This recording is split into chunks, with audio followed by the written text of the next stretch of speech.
This is Snake. Can you hear me? Good. The mission is simple. Put your geek pants on and infiltrate Foxhound. If you need backup, contact Ken and Chris on their codec frequency. Ready? Snake out. Hey everyone! It's about time you started doing Well, I figured. it. You were waiting for me, and I was like, you know, I had done He's this not doing it. He's four not in a doing it. row I'm pretty here. sure I did the last one. Because you were all bushier. Oh, Just singing Bush. are you sure that wasn't when I was like, oh, hey there? Well, that one was in there somewhere. It's all just a blur now. It is a blur. It is a blur. So, I'm Ken Livitski. are you sure? Because you stuttered like a motherfucker there. I wasn't sure if you were going first that time. You're like, I stuttered nothing. okay, Okay, so try this again. all right. I'm Ken Livitski. Are you doing it yourself or am I? That's Chris Mercier. Okay, one more time. Okay, okay, there we go. I'm Ken Livitski. That's Chris Mercier. That's Spider-Man, and this is Geek Pants Camcast. Yeah! Speaking of Spider-Man, Yes. and we'll get to the movies. I figure we'll ramble on for a little bit. Ramble on. What do you think of the new trailer for Into the Spider-Verse? I loved it. I feel like a big fat butt coming in here. No, it's just it seems like it's getting a lot of divide online because people are saying it's like running at a slow frame rate. It's the way the animation was done to make it look comic booky. But I feel like anyone that doesn't realize it's supposed to look comic booky is going to complain about See, it. I had no problems with the frame rate because I assumed that's how they did the animation. Yeah. Also, I just hope it doesn't hurt it at the box office by looking that way. Yeah, okay. I loved everything about it, but Oh. I feel like they showed too much. They showed a lot in that new trailer. Yeah. In fact, I'm not going to watch any more trailers. I know, I'm in the That same is boat. it. And That I'm is only it. watching this the one time. Yeah. Although, how awesome was Spider-Ham? Spider-Man was amazing. I did not expect to see Spider-Ham. How awesome is it that Spider-Man Noir is played by Nicolas Cage? Yeah, like, what? The guy who should be on this Camcast Mm-hmm. is in probably one of my new favorite animated movies. It's probably under that mask right there. Better not be, because that would fucking scare the shit right out of me. Hey! Hey, you're practicing to be Spider-Man. You're like, you're doing it all wrong. Crazy Nick. I love that they've actually sort of tied this to the previous trilogy. It's the way Peter Parker introduces himself at the beginning of that trailer. And they showed the is scene on the subway. They 100% showed the upside down kiss. Him and Mary Jane having lunch, and then the car smashes through the window. Yeah. Just like Spider-Man 2. I was like, okay, all right. So if this is still potentially Sam Raimi's Spider-Man, I'm not bored. I mean, this is multiversal Spider-Man, which I like. I also like that because I thought that Miles Morales, like in the first trailer, I thought he was in the same New York as Peter Parker. I like how he isn't. He's in a different New York. Yeah. Yeah. Which I like that they fleshed that part out. But that's it. Like, I don't need to see anything else. I don't need to hear anything else about the plot. Gwen Stacy looks great. Yeah. I like that she called herself Gwen Stacy and didn't bother with, like... Although I assume she was called herself Spider-Woman. Though it's kind of funny that Peter Parker doesn't know who that is. Clearly, they're going to change something with the story here. They have to, yeah, you're right, because... Yeah. Yeah, because even if this was following in the Raimi trilogy, he met Gwen Stacy in the third film, so... That's right. He should Maybe know. he's trying to forget it as much as everyone else is. No. Boom! Just kidding. We love all the movies equally. Yeah, no, it looks really good. How about the first image of David Harbour as HELLBOY? Right? Actually, that's the second image. It's the second, but this this is like one, this is hell. the HELLBOY. HELLBOY. This is when he's like turning. Yeah. I was like, showed one of the guys at work. I was like, this is the guy that's gonna be fucking HELLBOY. And he's just like, wow. And I'm like, yeah. I can't wait for that movie. I love Ron Perlman. I love Guillermo del Toro. I love those two movies, but I absolutely love those two movies. But I think this is going to be really good. I have a strong feeling about this one. Yeah. I'm not getting an Amazing Spider-Man feeling from this. No, me neither. No. Me neither. I think it's going to be really good. Yeah, I agree. There was something else I wanted to mention real quick. Oh, what did you think of the first leaked shots of Mysterio? And potentially Stealth Spider-Man? Yeah, that's a little weird. That's weird. Stealth Spider-Man is weird. And what is also weird is that they're almost subbing in Nick Fury. I feel like they're subbing in Nick Fury for the Tony Stark father figure thing, which, as we've talked about before, as a huge Ultimate Spider-Man fan, I'm all in. Yeah. I'm all in if they're going to sub out Nick Fury to be his potential father figure, but at least I hope they reference Uncle Ben at this point. Again, that's my major problem. It's very... I've watched the movie like not since then, and I watched the mentioned. movie, and I'm just like... It's very... It sticks out as a motivational thing. Yeah. Because, like, all of these movies, it's... Ben Parker is ultimately his motivation for continuing to do what he's doing. I mean, sure, in the second one, it's more about finding the balance, and the third one, it's... I don't know what the fuck they were trying to figure out there. Throw spaghetti at the wall or whatever. But Uncle Ben factored in some way, shape, or form. He did. He was there. You know, in the Homecoming, you're like, okay, but like Uncle Ben, right? Show me a picture. Yeah. Show me a picture. I might shut up about it. A picture, just a visit to the grave. Yeah, you don't even have to show the front of the grave. I think we said this. You don't even have to show the he's front of the grave. We know what grave he's at. Yeah, as long as you didn't say that we're on the way to see Mary Jane's grave. Yeah. Then I'll think it's Uncle Ben, Yeah. and I'll go, okay, at least that's a point. But, right. But I like the way they have Mysterio look. He looks good. He looks pretty good. I mean, right now, obviously, it's just like a from a distance, fuzzy image. Nothing. But I mean, the primary colors are there. The primary appearance is there. It looks like we're gonna get the bowl or the fucking fishbowl thing or whatever. Better. Because so I feel like he's rarely gonna wear it, unless it's see through. I think it's gonna be one of those where, like the classic, where it's there, but you see a bit of the head. Yeah. Where they'll actually just do it so you can see more of his face. Mm-hmm. I think that's... Because you take back the Vulture in Homecoming, and Keaton didn't really have the Vulture headgear on too often. No, but, I mean, again, you didn't really need to because his character in the comic books rarely had any sort of headgear. Rarely. Yeah. You know. Is Mysterio the only villain in the new one? Or is there a secondary villain there? Not that I'm aware of at the moment. I think it's just Mysterio. Which I'm fine with. I mean, Vulture was the primary villain. Mm-hmm. Shocker was a low-level... Well, they're kind of teasing they want 6 Spidey movies, right? So I'm thinking 6 Spider movies, introduce a new villain in every one, and you got a Sinister Six film at the end. Yeah, oh, its own Sinister Six movie. Its not own. A Spider-Man movie, no. but a Sinister Six movie. The Sinister Six. Because you know it's going to make $1 billion. Mm-hmm.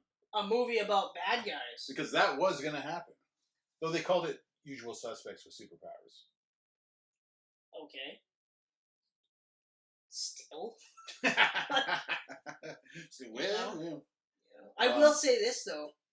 Like, the stealth suit does kind of look kind of neat. Yeah, it looks interesting, but again, it reminds me too much of this. Just the black version of that. I thought that it was kind of interesting how, like, he had fingerless gloves. I thought that was kind of cool. Because obviously it suggests he doesn't give a shit about fingerprints. Right. So there's something there. But, I mean, like anything else, we'll have to see it in action. Last thing I'll say, kind of pumped for Venom.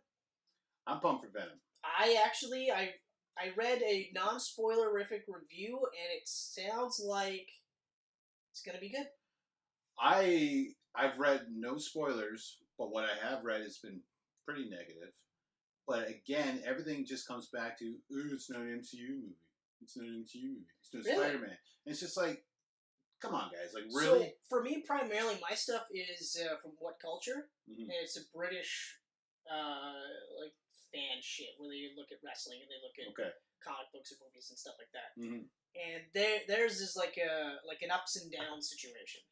So apparently Venom broke even. 5 ups, 5 downs. The big ups were the big downs were the first chunk of the movie where they felt like it wasn't quite sure what it wanted to be. Okay. And then the last half, when they kind of figured it out, so to speak, then they were like, yeah, this is great. So I'm like, okay, all right. The one I just finished reading, like, I don't know, right before you got here, was someone saying, oh, it's just another pre-MCU movie like Daredevil and Ang Lee's Hulk, and it's full of 2000s humor, and it's not good.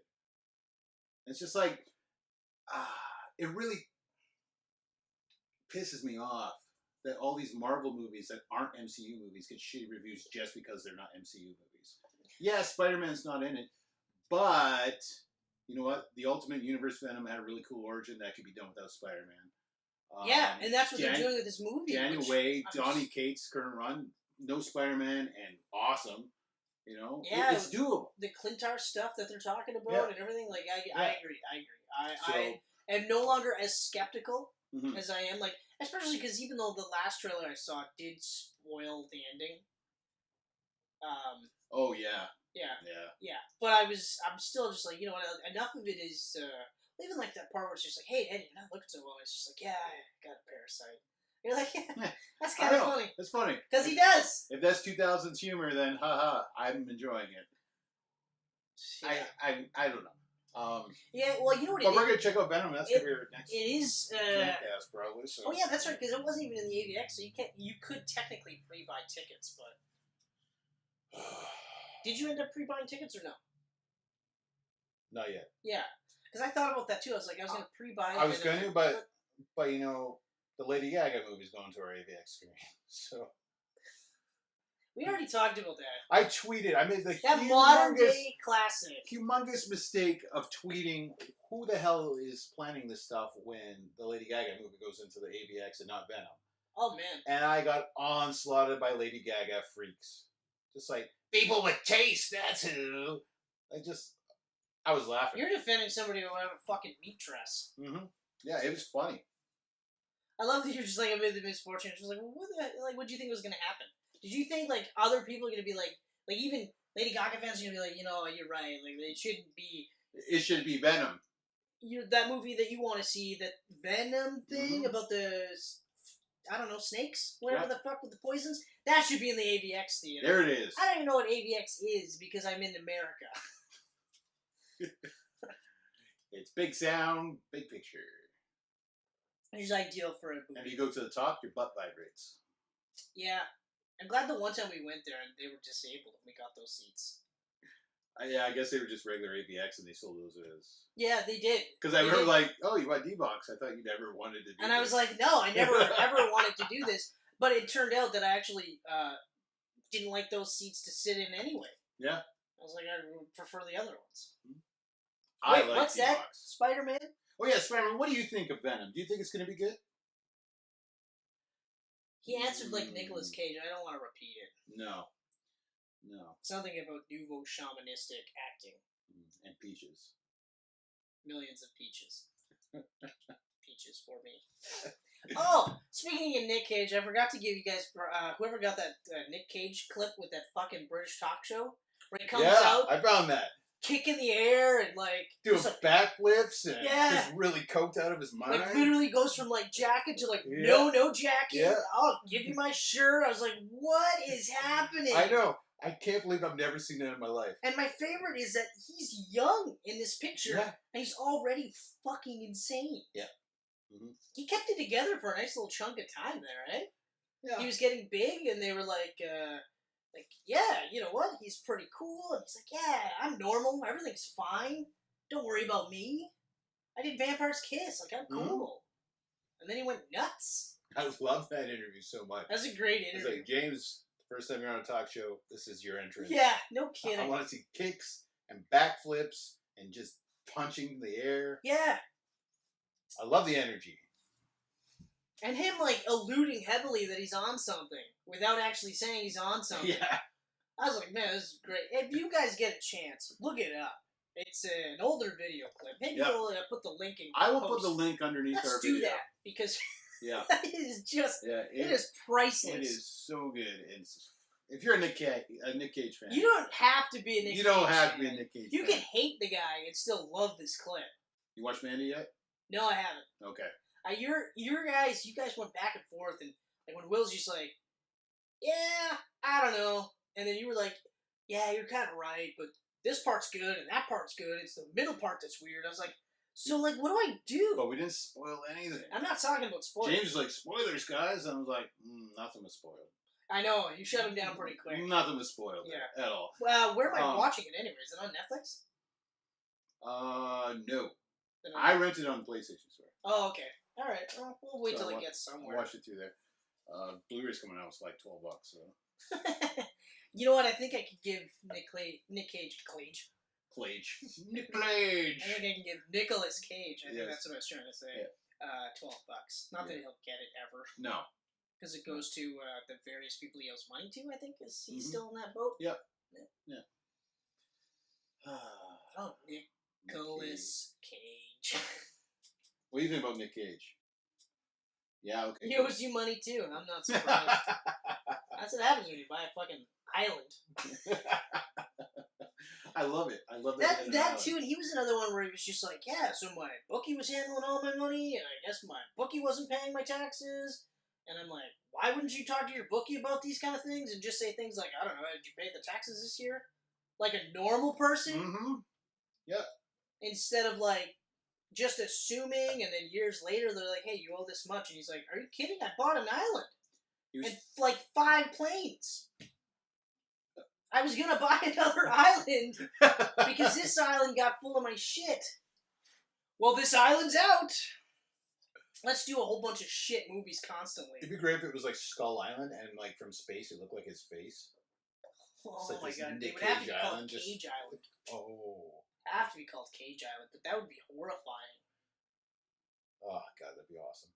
Horrifyingly awesome though. Someone like in a NASA space station is flying around like, holy shit, there's a giant Nick Cage face looking at us. Yeah, no kidding. Mm-hmm. Why does it have to be the face from like fucking Vampire's Kiss? Oh yeah. Where he's just like, hey. We're both doing the worst facial impressions of him, but it probably looks pretty good. We don't have the pronounced beaks, right? And then like Widow's Peak. Yes, and the elongated face. Or it could be like the mustachoid one from Raising Arizona. When he purposely did that stupid voice, and his co-star's like, I don't know what the fuck he was doing that for.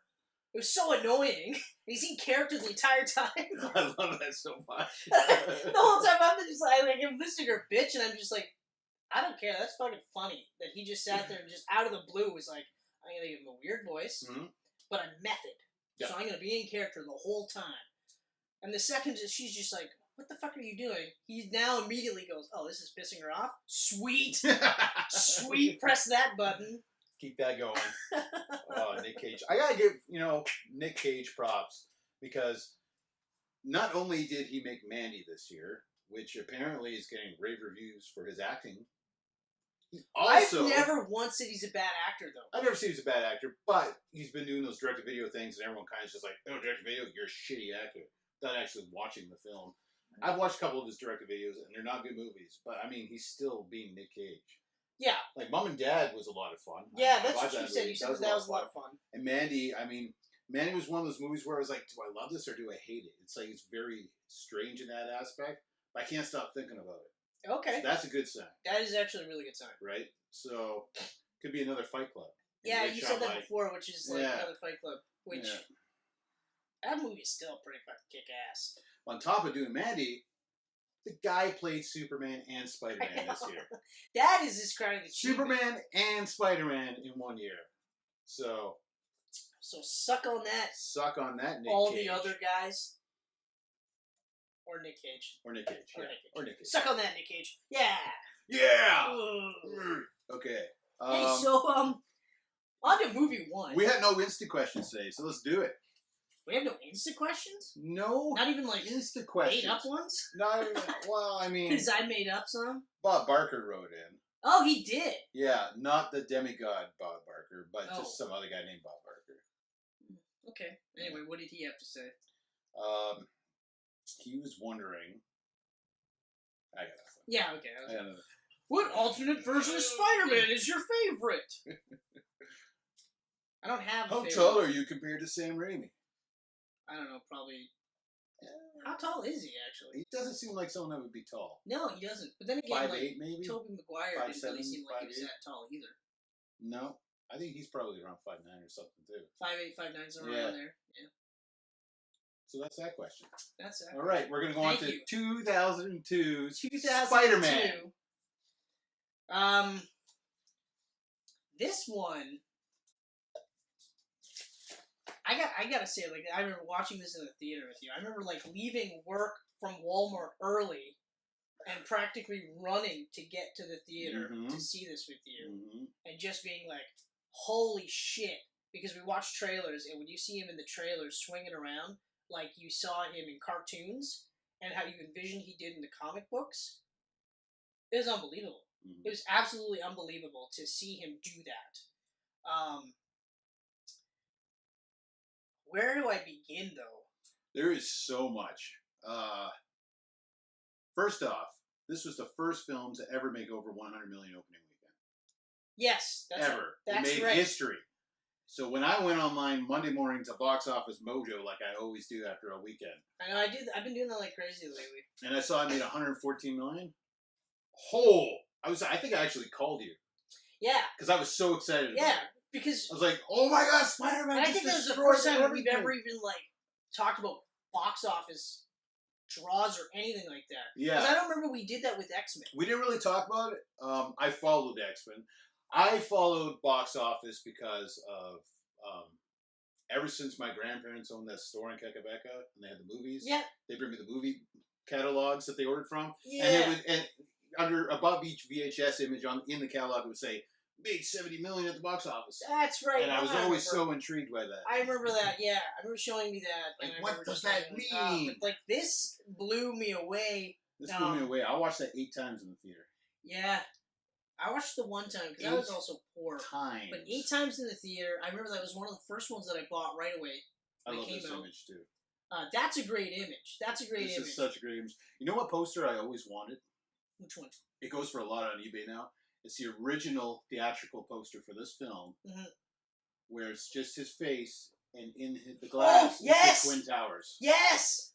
That, of course I would go. Because the very first trailer, the teaser they did, showed the Twin Towers. Yeah. He caught a helicopter in the webs. Yeah, exactly. I remember just being like, yeah. Oh, and they didn't really show you too much of him, just glimpses. And I remember just being like, oh my god, oh my god, oh my god. Yeah.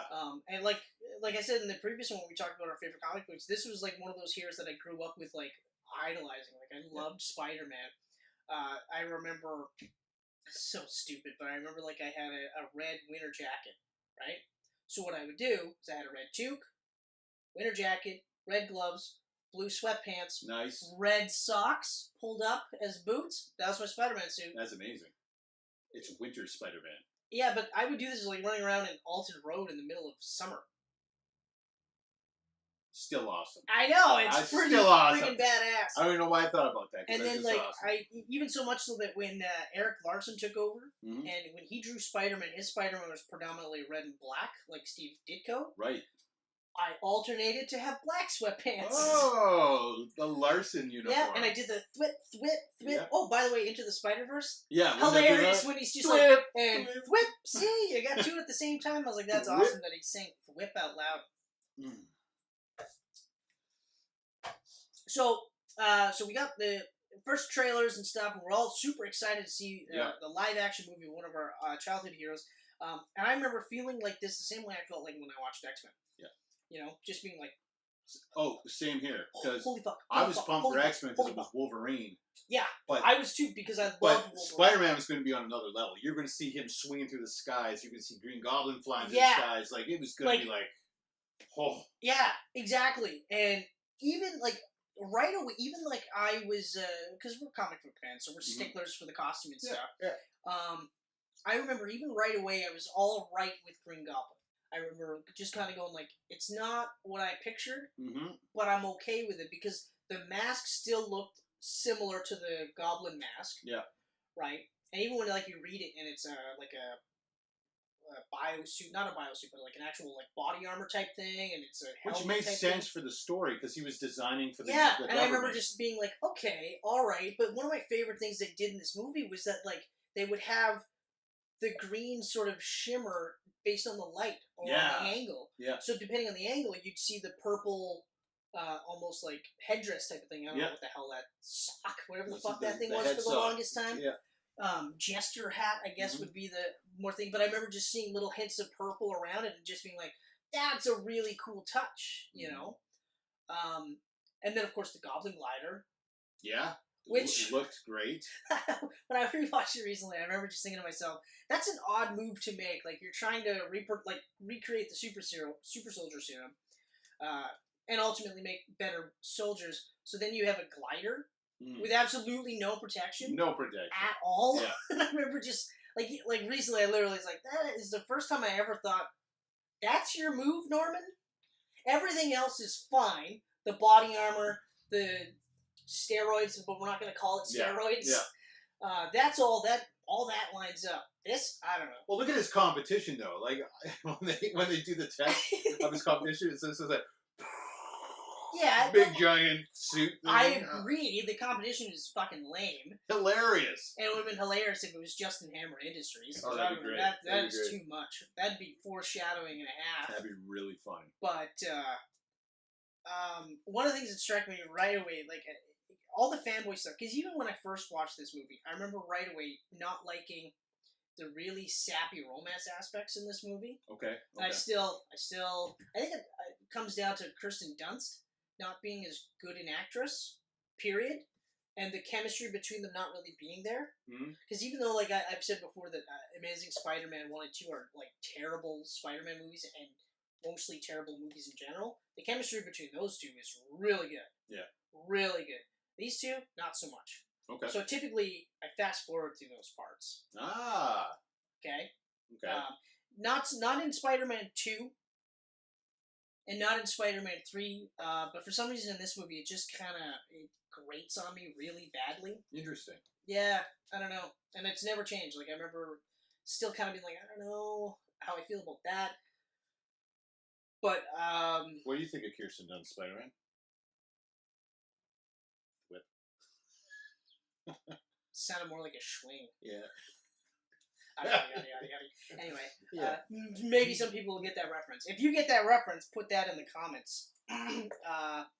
So, okay, like, I'll just start from, like, recently watching it. One of my favorite things about this movie is they introduce you to Peter Parker, they introduce you to Norman Osborn, and then it's literally, now we're seeing both of them go through their changes. Yeah. He doesn't necessarily become Spider-Man, but he gets bit by the spider. That same night, Norman tries out the serum on himself. Not the serum, but the gas/steroid setup that they were going to do.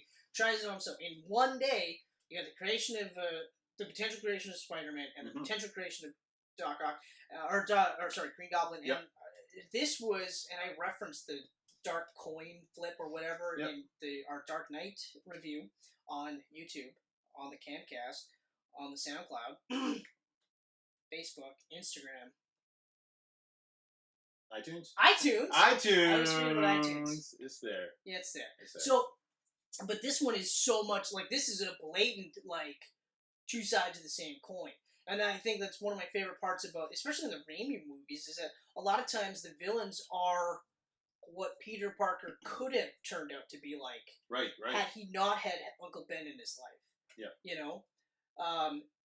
More so in number 2, because in number 1, like, you don't really get the sense that Norman Osborn is a good guy, period. Yeah, there's something sketchy about him, like, right from the start. Yeah, he's a shady dude right away. Like, even when he almost, like, carelessly brushes aside his son to talk to Peter, because Peter knows about science. Yeah. You know, and you're just kind of like, dude, really? I know. You prick. That's a Father of the Year right there. Yeah, exactly. But I really liked, it was literally like on the two sides of the same coin, which I don't know if I ever noticed it, but I definitely noticed it this time around. I was like, that is awesome that they do that, you know? Because they literally have the scene where Peter Parker is going through that trippy transformation. Yeah, I love that sequence. That was really cool, especially because they did that shot of him and he's all like bone thin. Yeah. And then they go through that sequence, and then they skip over to Norman Osborn, and it's the same thing. And even that one part, he's like, "It's cold." You're like, "It's cold." Okay. All right. You know, and then he turns, and then it's like he's gonna die or whatever. And then he goes back to formula. Yeah. And it makes me giggle because it's like in 30 seconds, it's cold. He's back to formula. He's like Willem Dafoe as Willem Dafoe. Oh man, I love Willem Dafoe. He's another so guy. Great. He's up there with Nick Cage that he does crazy so perfect. Yeah, but like he keeps that out of his personal life. Yeah. You know. True. I remember one of my favorite roles in him was Boondock Saints. Yes. And I loved it because he was so intense and badass, and he was gay, and they never made anything. It wasn't even like, oh, hey, that's the gay detective. Yeah. You know, you didn't know until you woke up with the dude, and you're just like, Oh, whoa, okay. I never would have guessed. And then that's it. Like, it's just, okay, all right, and then you're right back to the movie. But anyway, so, I don't know if I would have picked Willem Dafoe as the first ever incarnation of Norman Osborn, but I'm so glad that they did. Yeah, at first I wasn't sure what to think. I'm thinking, I didn't really see a lot of Willem Dafoe movies before Spider-Man. Me neither. And if I did, they're not memorable because nothing's really clicking. But I remember after that, then it was like, oh, he's in this? Yeah. You know, it was like John Renault. It was like, you never seen him before, The Professional. Yeah. And then after that, you were like, oh, you're in this? Yeah, I'm watching this. John Renault, yeah. You know, the movie could have been the biggest pile of shit, but you're like, I'm watching it. John Whatever. Renault. Yeah, whatever. French speaking, whatever. Yeah. I think I actually remember thinking before Willem Dafoe was casted that it should be Nick Cage's Goblin. Yeah. Just based off of his face-off performance. Physically, like, facially, he would have been terrifying. Yeah. You know? But even some of the more true to comic book masks that they actually had were terrifying. Oh yeah. You know, this was a good mix. The only thing that it really kind of it bugged me was that, like, when they show all the masks in Norman Osborn's house. Mm-hmm. Oh yeah. And they sort of imply that that's the reason why he's wearing the Goblin mask, or that he designed the Goblin mask like that type of thing. I was like, I mean, I get what they're trying to go with. But they could have just sat there and said, well, we, as soldiers, we want to freak the shit out of our enemies. Mm-hmm. Because if I'm a soldier, and I'm a regularly trained soldier, and then I see some dude on a, like, flying glider, that's going to freak me out. But then if I see that thing with a giant, like, smile on his face, I'd be like, ugh. I love the way the glider moved in this. So did I. Like, during that Macy Gray parade sequence there, like, when Goblin comes in, and you just hear, like, and you see like the smoke. And then when he comes in and he like goes to the right and he touches the balloon, just like slides across. I was like, I'm the same way. That is, I'm the same way. And it was shot really cool. Like I love the way it was shot. Really cool. Especially because if I remember correctly, that was like right after we got the montage of Spider-Man saving all the people.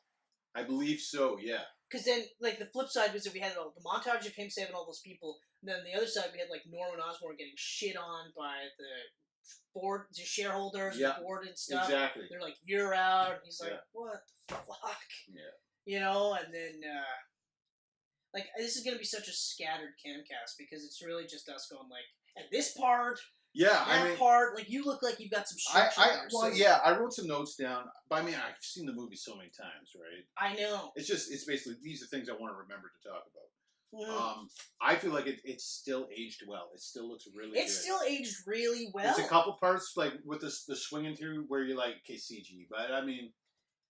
Yeah, but I mean... But back then, you think of other movies that came out in 2002 and the CG in those movies? Like, think about just a year before this one, The Mummy Returns, what The Rock looked like as the Scorpion King.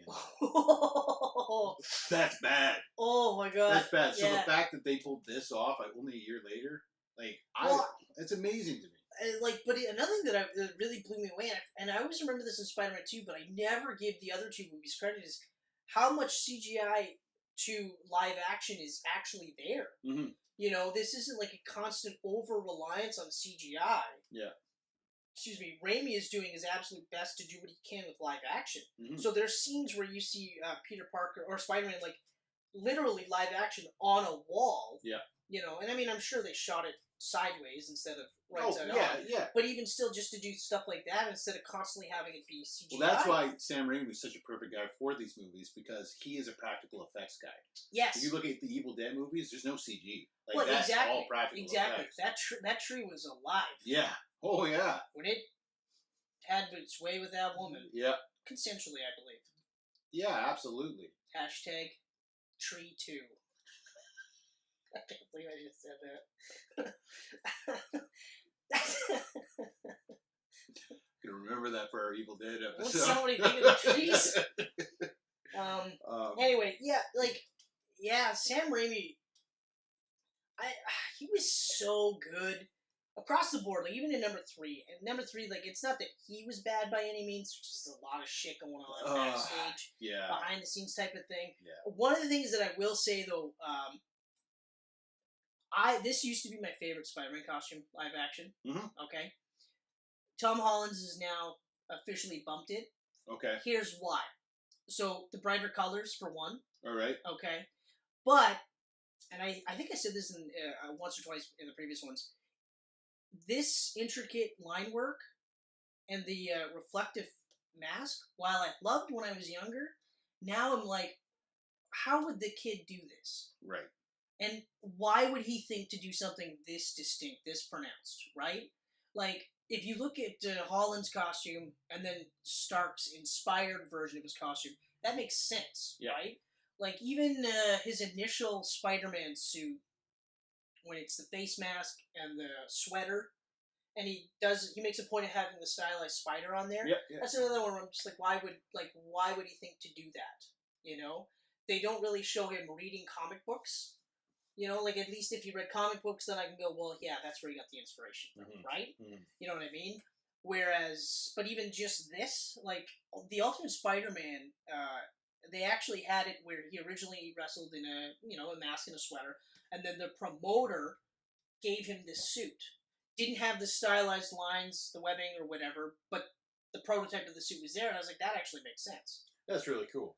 You know, because again, you know, this is a kid whose concept of heroes is from the Ultimates. Yeah. And this is one step away from a costume. So yeah, he would start to borrow elements from that, whereas this, there's no concept of that. Mm-hmm. I like the Easter egg for Stingray, though, when he's doing the drawings. Yeah. Yeah. But even still, like, I still like this suit better than the Amazing Spider-Man suit. Spider-Man 2, I should say. Amazing Spider-Man 2? Amazing Spider-Man's not really a suit. Amazing Spider-Man's not good, but Amazing Spider-Man 2... Visually looked truer, but this one was tighter. There was no wrinkles, nothing. This is my...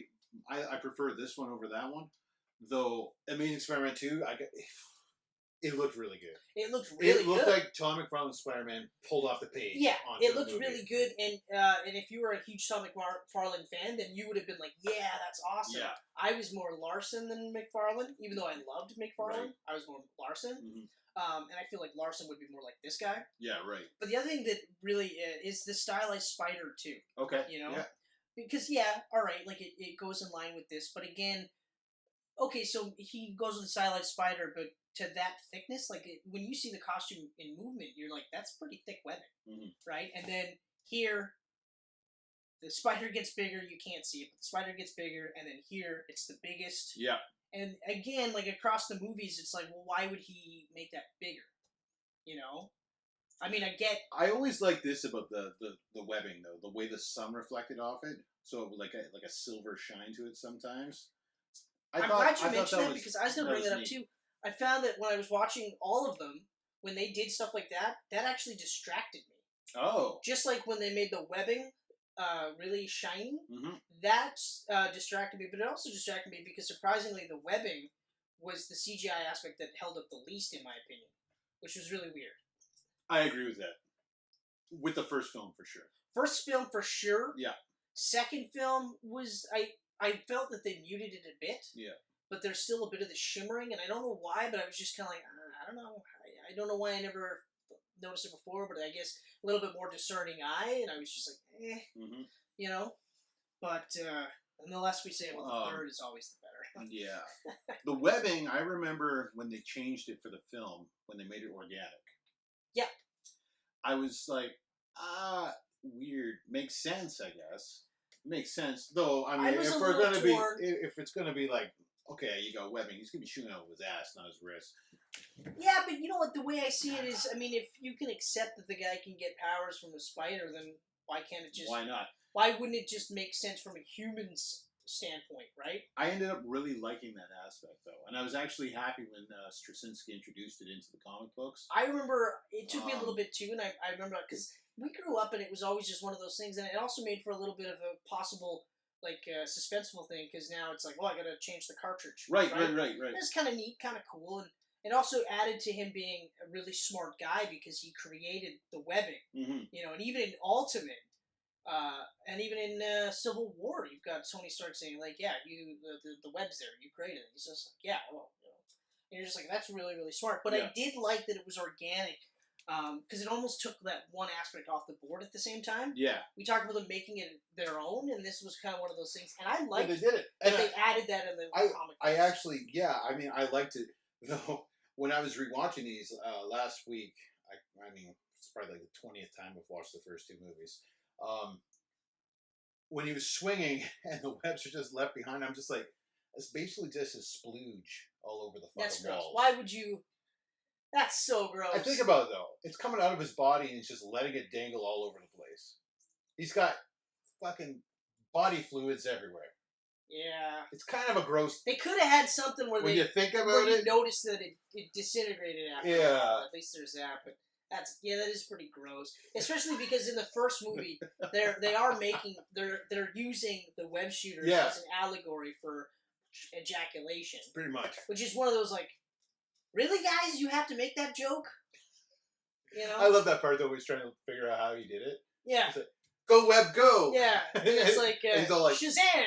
And then he's doing this move, and you're like, "That's funny. That's funny." Yeah, that whole scene was really funny. And also like I like that like everyone talks about like the origin movie. But this is one of those movies that sort of set the template for the origin movie. I agree Because he doesn't have the costume right away. Mm-hmm. He has a makeshift costume, right? Then you show him going through some trial and error, right? And then he gets through the one big thing that makes him go, "All right, I'm gonna be Spider-Man."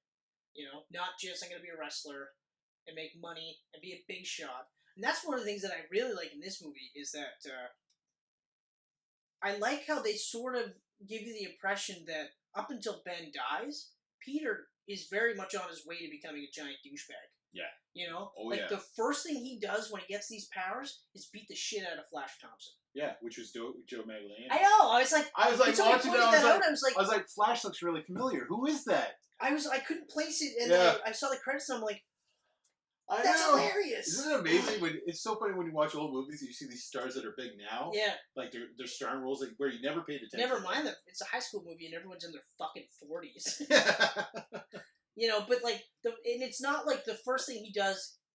I shouldn't say like the first thing he does is just like beat the shit out of him, but he doesn't do anything other than like he doesn't like do his normal thing where he like backs off or anything.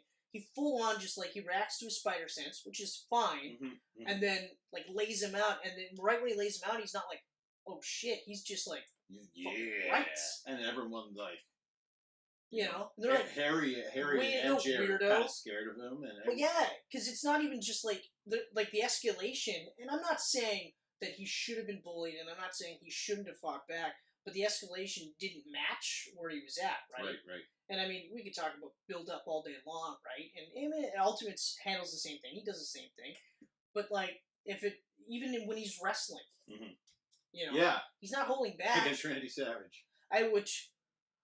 Out like fucking crazy. I was pumped when that happened, but now that he's back. Bonesaw's ready. Oh, what are you doing? Get down here! Yeah. It's just like. Now that he's passed away, and I watched that, I'm just like, I'm so happy they put Macho Man was in that movie. Yeah, but it's also kind of tragic because the amount of roids that are floating in his system at that point. He's huge. And at his age, like you're just like it was awesome to see him, but it's a little cringy because you're just like. He is so huge. Oh my god! But it was great though. Yeah, you know, they had the fucking bonesaw thing, and they're like sawing their own arm, and like you're dumb, but whatever. But it's cool to see that, you know. And like I said, like, even just simple, like, so the promoter stiffs him or whatever, and he's just like, and then he lets the criminal get away, which he has to. Yeah. He has to, because that's the whole purpose. The whole point was he was going to be a fucking douchebag. He could have potentially been a criminal. And then the criminal he lets get away, you know, kills his uncle. He doesn't know this until he finally finds him. And that first scene where he's actually, like, awkwardly swinging through New York, following the cops, is awesome. And then when he finally finds him, and they don't specify, but they make it clear that they make it look really like he kills him. They do make it look like he kills him, and like the look on his face when he sees him. Yeah, you know, like no one's ever really said that Tobey Maguire was this like amazing actor, but he was really good in this movie. He's really good in it. His crying face is terrible. Yeah. And this is coming from a guy whose crying face isn't the greatest either. He's got a pretty ugly crying face. But he cries a lot in these movies. He's actually a really good actor. Like, you watch other movies like Cider House Rules and Brothers with Jake Gyllenhaal. Like, he is really fucking good at acting. Though he hasn't really done much since that Brothers. I think it's because of that gambling ring. That underground gambling ring that he was a part of, and they were just kind of like, oh, okay, buddy. Yes. You know, plus, I mean, he made a fucking killing. Yeah, he pretty much retired probably after that, but... You know. And, I mean, it's probably good for him to take a break from it, so that way people aren't still going, hey, Spider-Man. Oh, yeah. You know? Yeah. The death scene with the... I like that with the Peter Parker, like tells off Ben, right? So tells off Ben. Yeah. You know, it sounds bad, but I like that, and then, you know, lets the guy get away, and then finally, like, you know, and they actually had Ben say, like, with great power comes great responsibility, which they didn't do in the comic books. But I like that they have that scene, and then, so he goes back to that, so that at the funeral, he's just kind of like, it's my fault, and then that's when he goes, I've got these powers, I'm gonna do this to help. So no one else has to go through what I have to do, right? Yeah. And then it's just like, they do the montage scene, and like I said, this is now, Norman Osborn is, now he's becoming Green Goblin. He bombs the fucking other testing facilities, takes out the competition. Yeah. So even though that general, who hates him, absolutely hates him, and hates the fact that he has to deal with Norman Osborn, is like, yeah, okay, fine, you get the contract. Yeah. You get the contract. He's like, yeah, cool. You know? But then Spider-Man starts sticking his nose in his business. They have that cool scene in the house when it's on fire. Yeah. You know? Yeah, where Goblin's, like, pretending he's a little lady. Which, again, like, it's one of those, like, we take it for granted because, like, that's something that Goblin would do in the comic books. But in real life, like, I was thinking about, like, would this businessman think to do this? Like, this scientist businessman go, yeah, I'll just pretend to be an old lady in a cloak. Just to fuck with Spider-Man. Like, why not? You know? But then again... And all because he wants him to join him at first. Yeah. He wants to, like, take over the city with Spider-Man. Yeah, exactly. Like, it's very... And he throws those blades at him. That scene where he's, like, dodging them in the fire. And that's live action, too. Exactly. That's a live action scene. And it looks great when he does that. Gets the cut on the arm. Yeah, and then Norman starts putting it all together, and I really like that too, where he's starting to put it together, and it's just like, all right, you're fucking Spider-Man, and I was like, and it felt organic, it didn't feel forced, right? Exactly. You know, and then from there, like, it's not exactly like a fast-moving movie for the first little bit, but then once Norman figures it out. Then it's like game on. Oh, yeah. You know, then it's game on. You've got Harry and MJ, they're hooking up behind Peter's back, which actually always bothered me, and it bothers me again still to this day, because I'm just like, yeah, but Harry, like even in the beginning, he's like, go talk to her, Peter. And then Peter doesn't, so what does he do? He swoops right in and starts hitting on her, and I'm like, if you did that to me, I'd be like, buddy, what the fuck? Yeah. Or vice versa, you'd be like, are you serious? You just hit on the girl you told me to go talk to? Pull a Harry move? Well, you didn't make a move. Yeah, and then you're like, what is wrong with you? Like, I'm sorry your dad loves me more. Oh, shit, son! I went there! You know, but, like, even still... So yeah, it's kind of it's a really douchey thing, especially when you're living with him. Yeah. Like, now they're roommates, and now he's like... They're roommates, and he's hooking up with her on the sly. And MJ kind of always... She starts to bug me more in the later movies, but especially number 2, and I'll explain that one. She kind of bugged me in this one, too, because it's kind of like, how did you not know that he liked you? You guys were neighbors? But, whatever. I think she knew. I think she always knew. And then you kind of get the sense that she knew, but knew that he wouldn't tell her how he felt. And at first, she was in high school and she wanted the hot.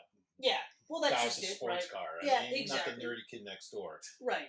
Which, okay, fine, but even that one scene, the one scene where they're in the cafeteria, like right before the big fight. Right. And she slips and he catches everything. Yeah. He does that in real life. Yeah.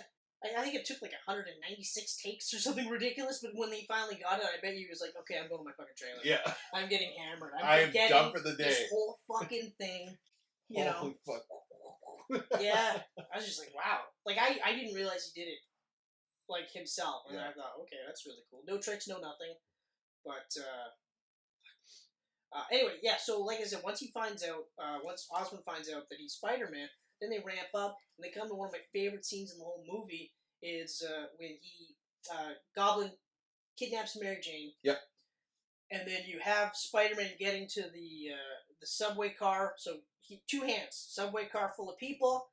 Mary Jane, they're on the bridge, the infamous bridge where Gwen Stacy gets killed. Yep. Right. Yep. And he's like, you know what? Like, this is your choice. You know, you can save the woman you love or the people that'll turn on you in an instant. And I was always like, man, that's so cool, right?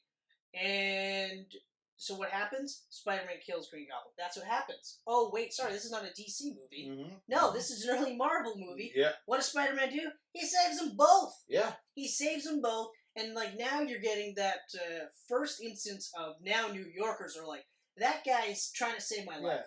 Yeah. You know? I love that. Goblin's smacking him while he's holding the... Trying to, like, and he's, you know, he saves MJ, but now he's got to save them while he's flipping in air, and you're just, like, holding your breath. Then he catches it, and then they're coming at him again, and then the New Yorkers are throwing, like, people on the bridge are throwing bricks at him. And then it's just like... You mess with Spider-Man, you mess with all of us. Yeah, you know, it's like, no, it isn't, it's like, you mess with Spider-Man, you mess with New York, you mess with one of us, you're messing with all of us, and you're like, yeah! I know. Fucking right! I loved it. And then he beats and then he fucking takes him. Yeah. No, he lowers the thing down onto the boat, right? Because I forgot the part that I liked is after it's the parade scene. Yep. The parade scene, and Spider-Man, like, saves as many people as he can, and then, or was it? No, it was the fire scene. The fire scene, he gets knocked out by Goblin. And the Goblin does that speech to him where he's just like, you know, hey, they're going to turn on you. You know, it hasn't happened yet, but it's going to happen. Join up with me and we can run this town type of thing, like you were saying. I loved that scene because he didn't even take his mask off. No. And this was before he figured it out, right?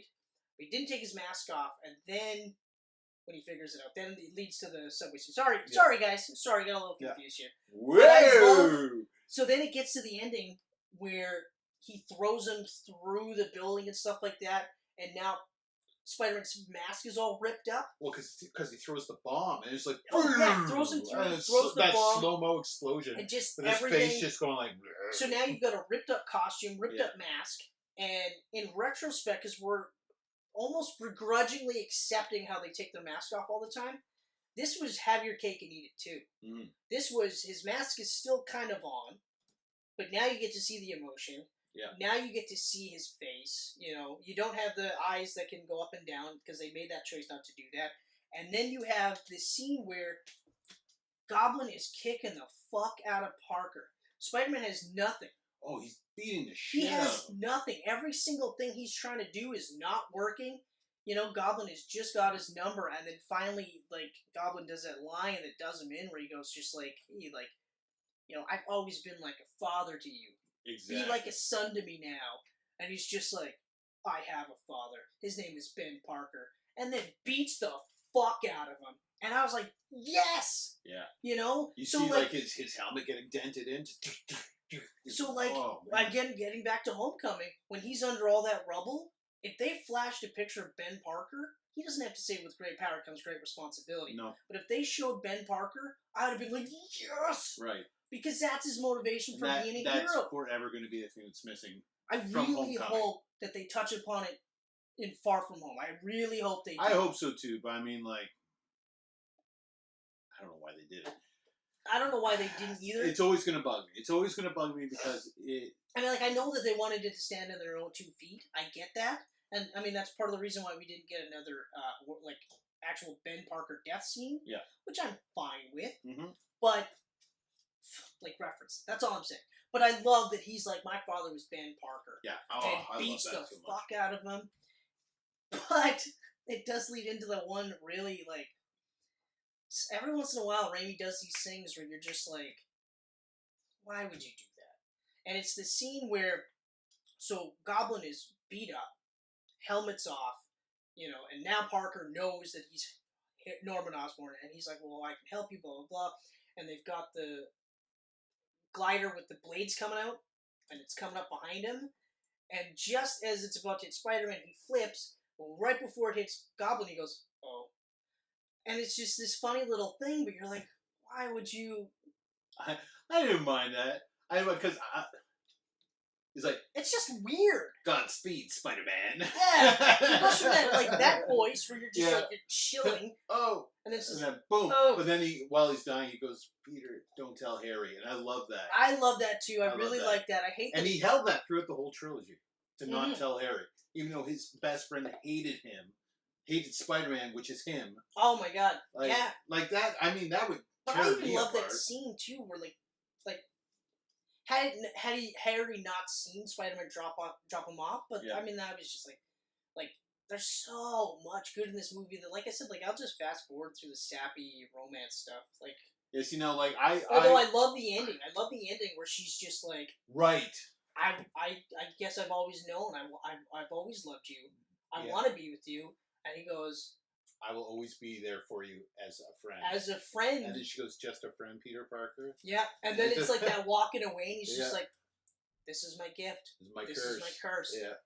You know, I'll forever be Spider-Man. Yeah. And then it's just who am I? I'm Spider-Man. Who am I? I'm Spider-Man. And then you get the awesome swinging through New York. Oh. It's just like...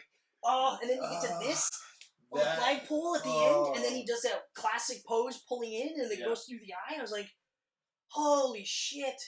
The sappy parts that I'm talking about are specifically when Aunt May's in the hospital, and she comes to visit them. Okay, yeah, and it's just this really like, oh, shut up. Like, ugh. I enjoy that, but it goes too long. That's my problem. It goes too long, so I liked it feels dragged out. And I like Aunt May just like smiling and like, I like it, but I agree it's too long. Yeah. So just to recap for me, I fucking love this movie. Like, I mean, I still love this movie. So do I. I still love this movie. I mean, even like these minor gripes, the costume and stuff like that, it's not enough for me to just never watch this movie again. Like I said, if it's on TV, I'm watching it. Yeah. You know, if I'm bored out of my mind, I'll pop it in. Yeah.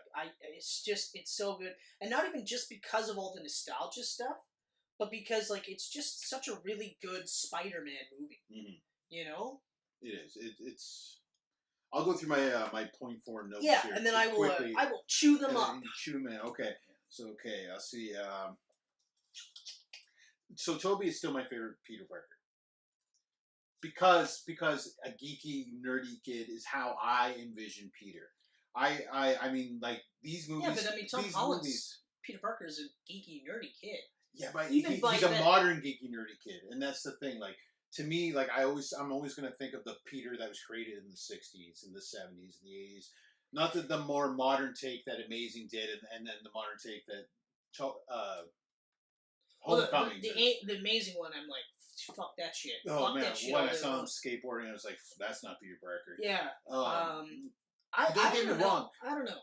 Well, okay, here's the thing. Okay, I think Tobey is an amazing Peter, and he's a good Spider-Man. Oh, no, I'll agree with you there. Good Spider-Man. He's a really good Peter Parker. He's a good Spider-Man. Yeah. He's not a great Spider-Man. Andrew Garfield was an awful Peter Parker. Ugh. But he was a pretty good Spidey. Like, I enjoyed his quips and everything. Like, I enjoyed it. My problem with that one is he always came off really douchey. Yeah, he did. You know? Some of it was kind of cool. Like, some of it worked, but a lot of it was me just like, ugh. Whereas Tom Holland can do both excellent.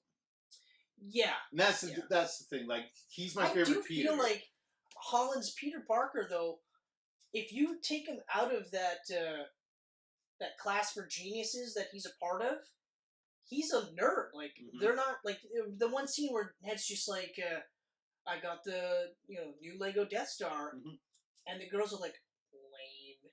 And immediately Peter Parker's like, no way, that's awesome. Yeah, no, I mean, don't get me wrong. He is nerdy and geeky. He just doesn't have that 60s, that olden day quality that these movies have. Okay, but that I enjoyed myself. Yeah, but that's Raimi, though. Raimi chose to go that route. Right. He didn't have to. And he chose I like that too. I'm not knocking it. Holland is probably still my... Actually, you know what? I'll have to table it because Spider-Man 2 is still just my perfect representation of Spider-Man and Peter Parker. Like, they're both... And especially because Maguire's firing on all cylinders there. Yeah. The writing is firing on all cylinders. Yeah. Holland's really, really...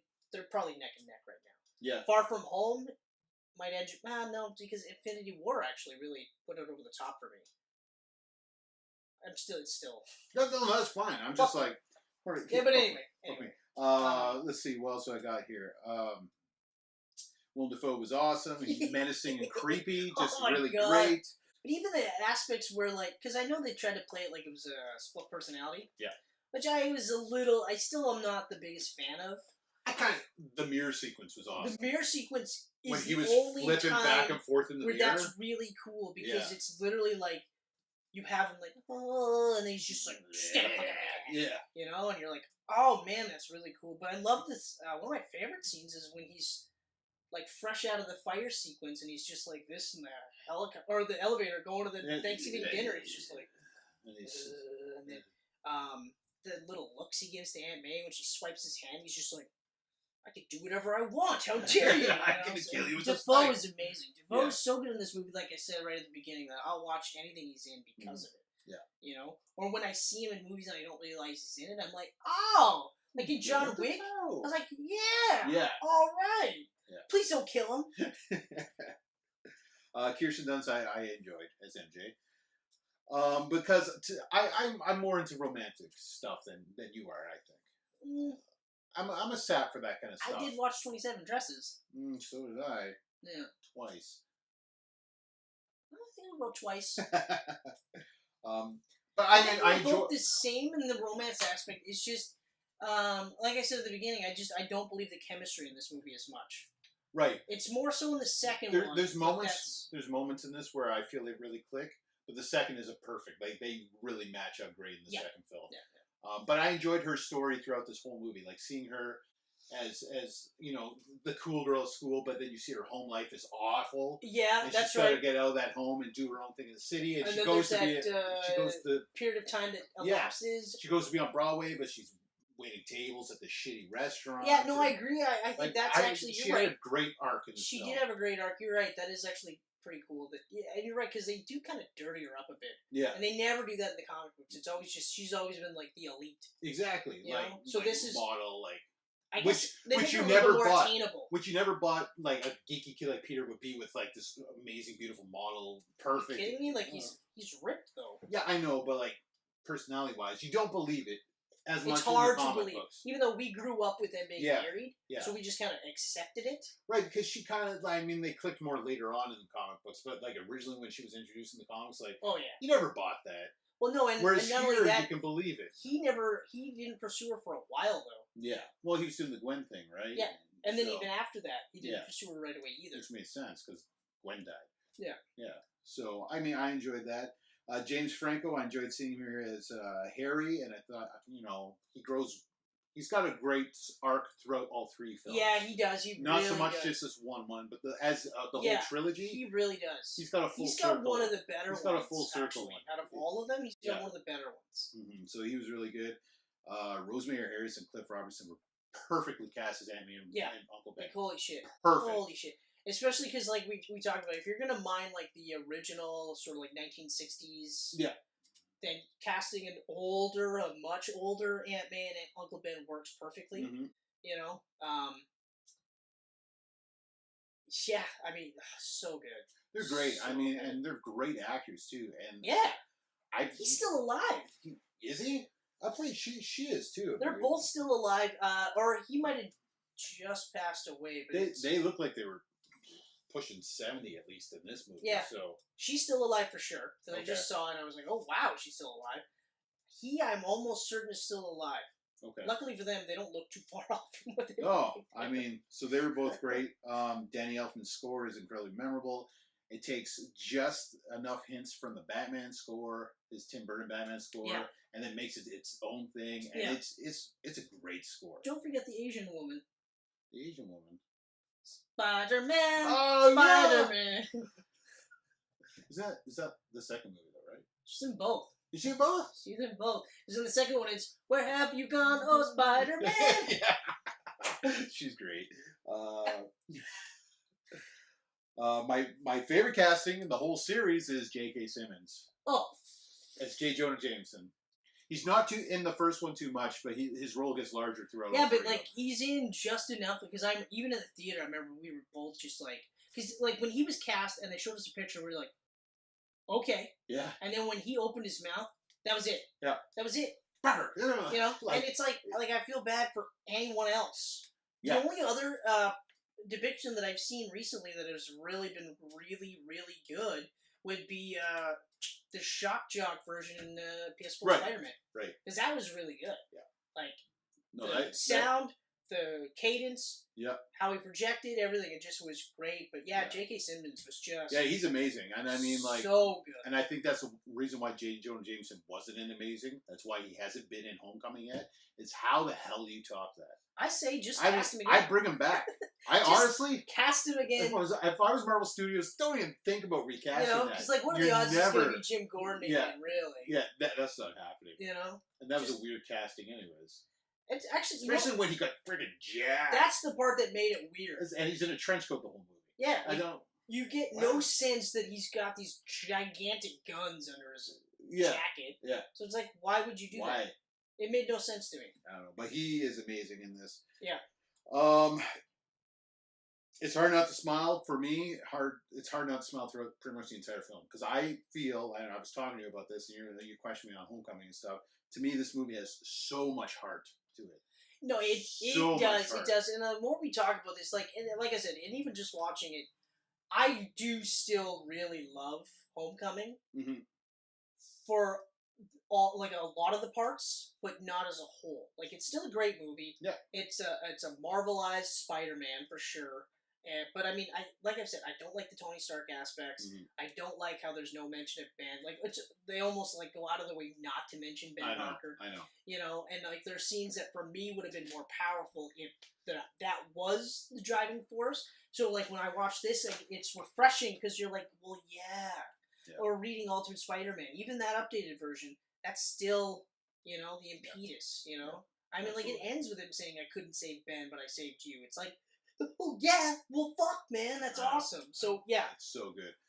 My last note that I'm going to mention is I love how Raimi, now he does this with the whole trilogy, I love how he takes iconic moments from the comic books and brings them to life in his films. Yeah. In this one, the kiss. Yep. The upside down kiss in the rain yeah. is amazing. Weird. I love that scene so It's a much. great scene, but, like, adult eyes, it's weird that she would just suddenly kiss the stranger in a mask.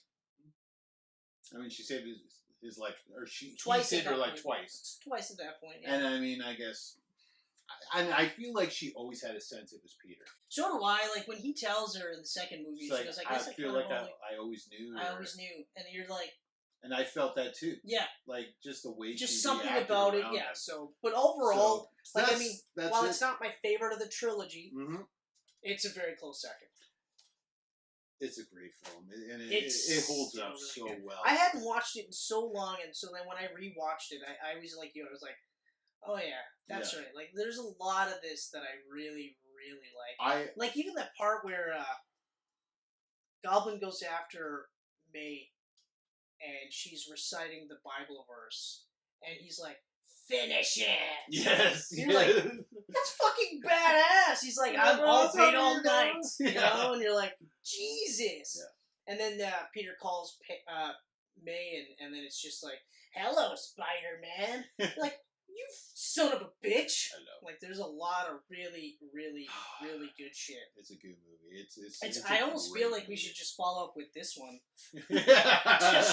just to get this out of the way, but we won't. What we'll do is we'll follow up with Spider-Man 2, still to this day, one of the greatest superhero movies of all time. Absolutely. Hands down. After watching this, I still feel like it's easily in my top 5 of all time. It is in my top 5 This of is all time. Is probably better than 95% of the MCU films to me. And I mean, there's a couple MCU movies that are above this, probably like Winter Soldier, Avengers. It's very limited. But it's like, it's all under that same like top 5 thing. Like, it's really hard it's such a tight top 5. I can't do a top 5 superhero movie without this movie. Yeah. Like, that's it. Like, I can't do it without it. I can bump other movies depending on how I'm feeling, because obviously sometimes you're just like, you know what, maybe I was. But this one, it is absolutely amazing. Oh, some would say spectacular. Some would say that it is spectacular. Or just simply Spider-Man. Spider-Man 2.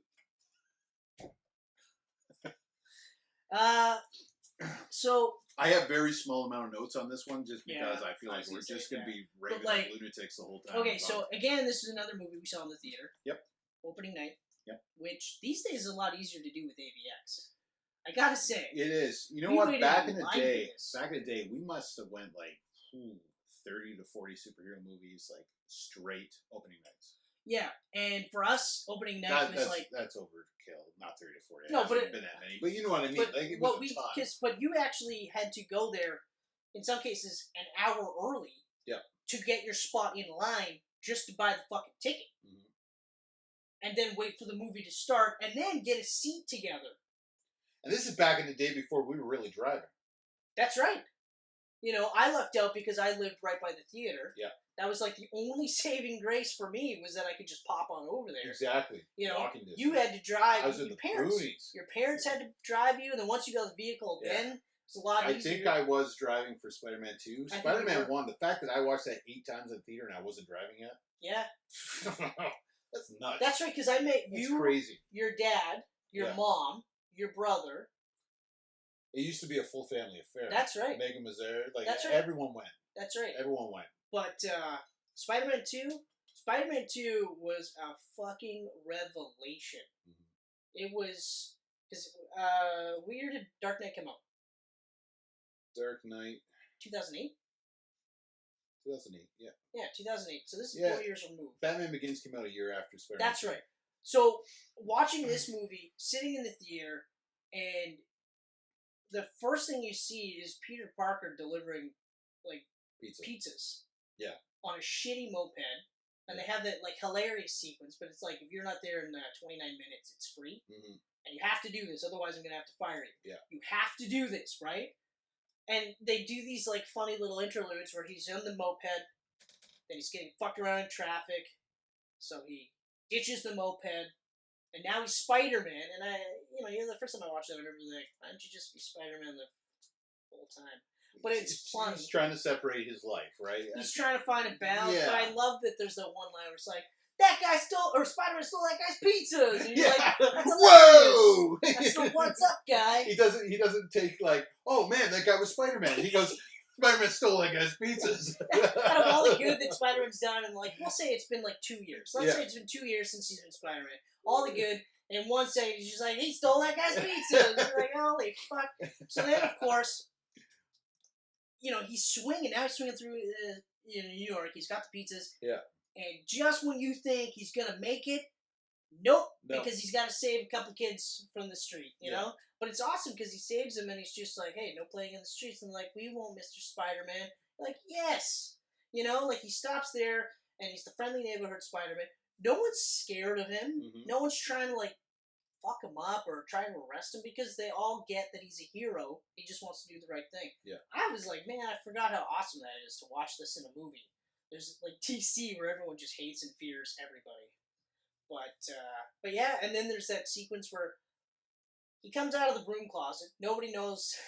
He's fucking around with the brooms. They're all falling. And that scene probably goes for a full minute. It's just like painfully awkward. And you're just like, and then he gets there and it's like, I ain't paying for those. Yeah. And it's Zooey Deschanel's sister. Yeah, I know. Before Bones. Like, what are you talking about? It's 33 minutes you're late. And I'm like, oh, shit. And then it's just like, well, here you go. And then he gets fired. And you're like, oh, man, that sucked. And then what does he do? He's late for class. Mm-hmm. From Dr. Kirk Connors. I know. And Dylan Baker was such great casting for that, too. Oh, yeah. Yeah, way better than Rice Efron. Yeah, I mean, that guy was all right. But he's a good actor, but it's just... But I just remember it was weird casting because I remember immediately being like, oh, do you have nothing better to do? Yeah. Or is he, like, looking for superhero bucks? Like, I don't understand this. Like, it just didn't make any sense to me. Yeah. But, anyway, so this whole big setup, and it's just so cool, and you're right, like, he's doing a shitty job of balancing his home. Because then, of course, he goes home to his shitbag apartment. Yeah. And he's back on rent, although that is a funny interlude. Oh, I loved all of that. That was hilarious. Yeah. Or the daughter who's in love with him. Yeah. She wants him, and Originally, they were saying that was what, Felicia Hardy? Is that kind I of where think they were going I at think first? that's like, what they were like little hinting at. I don't even think they say her name in the movie. I don't think they say her name either, but I think they were heavily implying that she was going to be Felicia Hardy, right? which I didn't see at all. It's like that doesn't look like Black Cat. But they had these like cute little interludes and stuff. Yeah, like that, I thought she was a really cute like character. Yeah, and even just trying to be as close to Mary Jane as possible, but always like Spider-Man always disappointing her, and disappointing her stuff. But see, this is kind of where I changed a little bit because up until this point recently, I was watching this movie and I remember thinking to myself, is it weird that she doesn't mention her fiance at all or her boyfriend at all until, you know, he's trying to talk to her about the other night where he missed it, you know, and she's just like, oh, sometimes it feels like you're there but you're not there, and he does that whole thing like, if you prick me I bleed and this and that, and she's like, yeah, well, you know what, my boyfriend asked me to marry him, so I'm gonna marry him. Well, no, she said she's seeing someone. She's seeing someone because Jameson proposes while he's taking pictures. Okay, that's right. Right, but the lead up to that. Yeah. Well, I mean, this is the guy she wants to be with, but he doesn't want to be with her. But at no point in time did she say, hey, by the way, like, I got a boyfriend, or I'm seeing some guy. Before any of this, it's waiting until the last possible minute to be like, okay, well, you had your shot, but I've been seeing someone anyway. Yeah. And then I feel like she would do that, though. I mean, I feel like would you do that, though? She wanted him, though. I know, but would you do that? Would you wait till the last possible second? It just seems a little shady to me. That's all I'm getting at. Okay. It just seems a little shady. Okay. I mean, don't get me wrong. I'm super pumped when they get together at the ending. Mm-hmm. Right? But like, and especially because it does feel earned. Yeah. Okay, it doesn't feel forced, which is probably one of the reasons why I loved the ending of the first one so much, was because they were playing it like, well, of course they get together. Yeah. Because that's what they do in every fucking movie. You know, and then they don't do that. And same with Batman Begins. If they don't do it, you're like, oh, well. Right? So, I don't know. I guess I maybe it just bugged me because it just they were using that to really hammer home that he can't, or he's having a hard time juggling both. And he's doing that whole, like, I can't have her and be Spider-Man, so I'm going to be Spider-Man and I'm going to suffer type of thing. That part, I don't know, maybe it's just how I'm interpreting it. Okay. But it also ties into when he's losing his powers, which still kind of doesn't make much sense to me. Like, I know they try to say it, like, when you deny aspects of yourself, then, you know, things don't work properly. Yeah, it's basically you got to, like, believe in yourself, right? Yeah. And he's losing that belief in himself. Yeah, because that's just probably one of the more heavy-handed versions of it. Inside, he starts to feel more like, I want to be Peter more than Spider-Man. Yeah, I get that. Powers cut off. I get that. It just seems weird. Which makes for some pretty funny moments when he's falling through. They're hilarious. They are actually really fun. Yeah. Like the first time it happens, and he falls on the like on the roof, and you're just like, oof. Yeah. You're like, okay, that was a rough landing. That was a rough landing, you know. But the other one where he actually falls, like, straight almost into the garbage bag. Oh, yeah. Hits that, and then lands in the puddle, and he's just kind of sitting there, and you're just like, oh. My back. Oh. Yeah, that one when he's trying to get his powers kick-started again. Bouncing and he's just like, oh, my back, and then it's just like, oh, no, my back. And you're like, oh, shit. Oh, shit. So I guess it's, I don't know, like, even though to this day, it still kind of bugs me. It's not, it's like one of those, like, it's not even like a minus per se. It's just one of those, like, But everything else is just so good. Mm-hmm. It's still, like, I mean, for me, it's 5 Chris Heads out of 5. Because, well, fuck the introduction of Dr. Octopus. Yeah, I mean, like, this right off the bat, Alfred Molina as Otto Octavius was the best casting probably out. But even the way they presented him, his whole, like, everything was perfect about that character. You know, like, I even like the part where Peter's writing a paper on Dr. Octavius's work, and Dr. Connors goes, Otto's a friend of mine. Or no, he goes, Octavius is a friend of mine. You better do your homework. And I thought that was a really nice touch, because in New York, wouldn't these, like, scientific geniuses kind of all know each other to some degree? Yeah. You know? And I mean, like, it's cool that Harry is working with them with the tritium, and he's like, I'll hook you up and meet him. maybe your Spider-Man buddy will come, and then smack. I hate you for loving Spider-Man. Yeah. Oh. The smack looked like it hurt. Yeah, it was a good smack. It was a really good smack. But then Harry brings Peter there, and I was like, I don't have time for this. And, Yeah. And then Harry's basically like, you're gonna make the time if you want. Yeah. Funding. It's like, okay. Yeah. All right. But that ends up loving Peter. Oh, what's it say? So like, oh, Kurt told me about he's you. like, oh, you're a Connors student. Brilliant but lazy. Yeah. And you're like, well, yeah, I guess it makes sense. Because I mentioned this before, like in the previous one, where it's just like, they show Peter always out of breath, always late, always rushing. Mm-hmm. You know what I mean? And it makes sense that this is the guy that would do that because, I mean, he's swinging all across New York for one thing. And yeah, he's Spider-Man. But eventually he's going to be like, okay, like, I'm fucking tired, right? But that whole introduction when they meet, they hang out, and you meet his wife, right? Mm-hmm. Which, that's new. They didn't really do that in the comic books.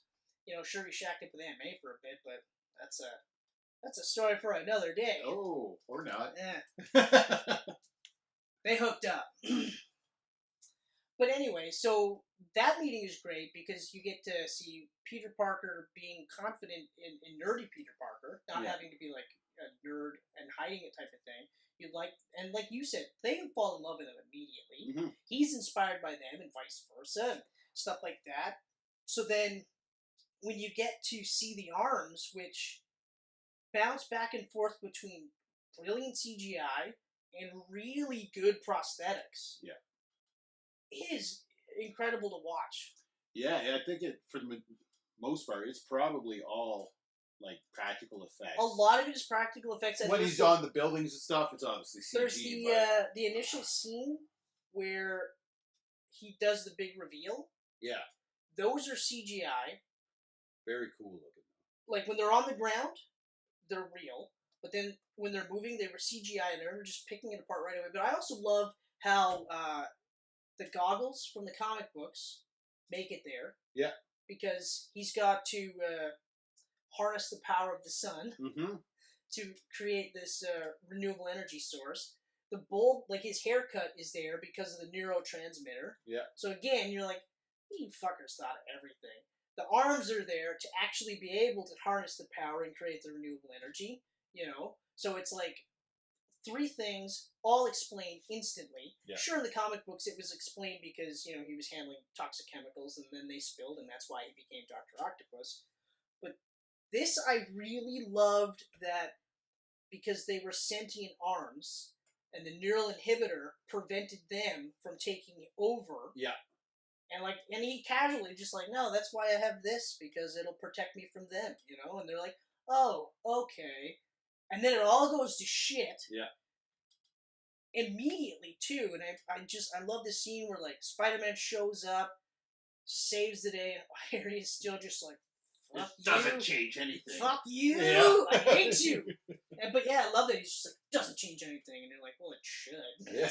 Like, it really should. Maybe dead, but... You know, but then that whole thing ruins Harry, so now we start to do that downward spiral for him. Mm-hmm. I didn't mean to brush your leg like that. I couldn't tell if that was you or Spider-Man.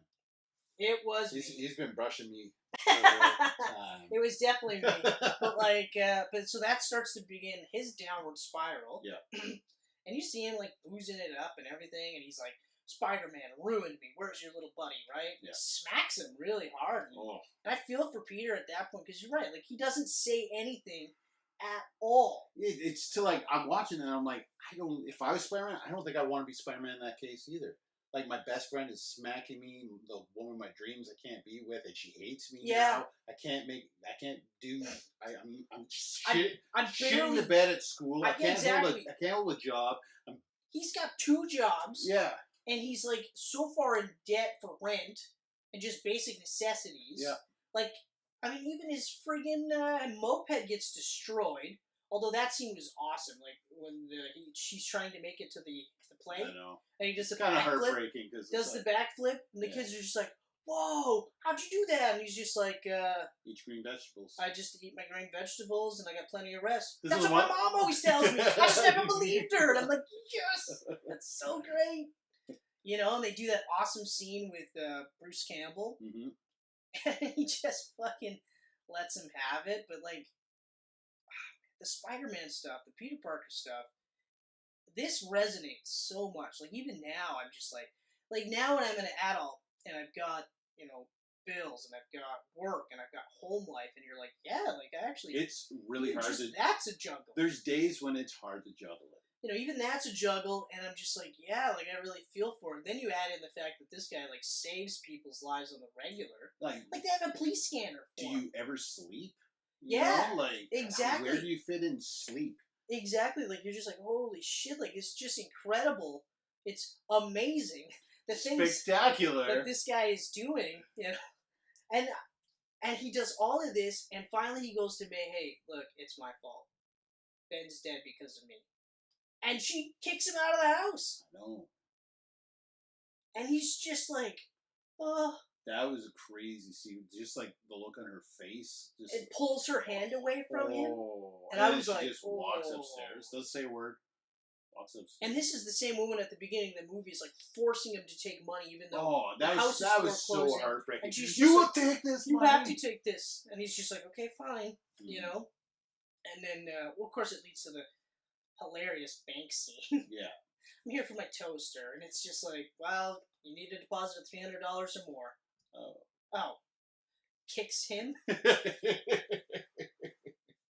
That's supposed to be Peter. But getting back to Dr. Octopus, so the introduction is great. When everything goes to shit and his wife gets killed. And the way they shot it, too, with the reflection of the glass. Oh, my God! And then so he goes nuts. You know what? The whole introduction, that, and then onwards, like, Sam Raimi went to his horror roots for that. Oh, well... I was watching it, I was just like, my God, this is amazing. This is like a horror movie right now. I couldn't get over, like, when he's in the operating room. Yeah. And they're trying to figure out where to start with these arms and try to how to get it off. And even, like, getting, like, a handheld chainsaw. Mm-hmm. And then the arms are now awakening. The way they're moving around the room, you know what it reminded me of? John Carpenter's The Thing. Yes, when very much. The body is on the table and it's like they look, the arms are in the thing. Yeah. Then they look away, they look back, one's down, and they're like, what the fuck? And then they start seeing the view from the arms themselves. I know. And then that woman is screaming. And scratching. They're all dead. Like, they don't talk about deaths in any of the Spider-Man movies. Oh, okay? Those people are murdered. Yeah. Like, flat out. Brutally murdered, too.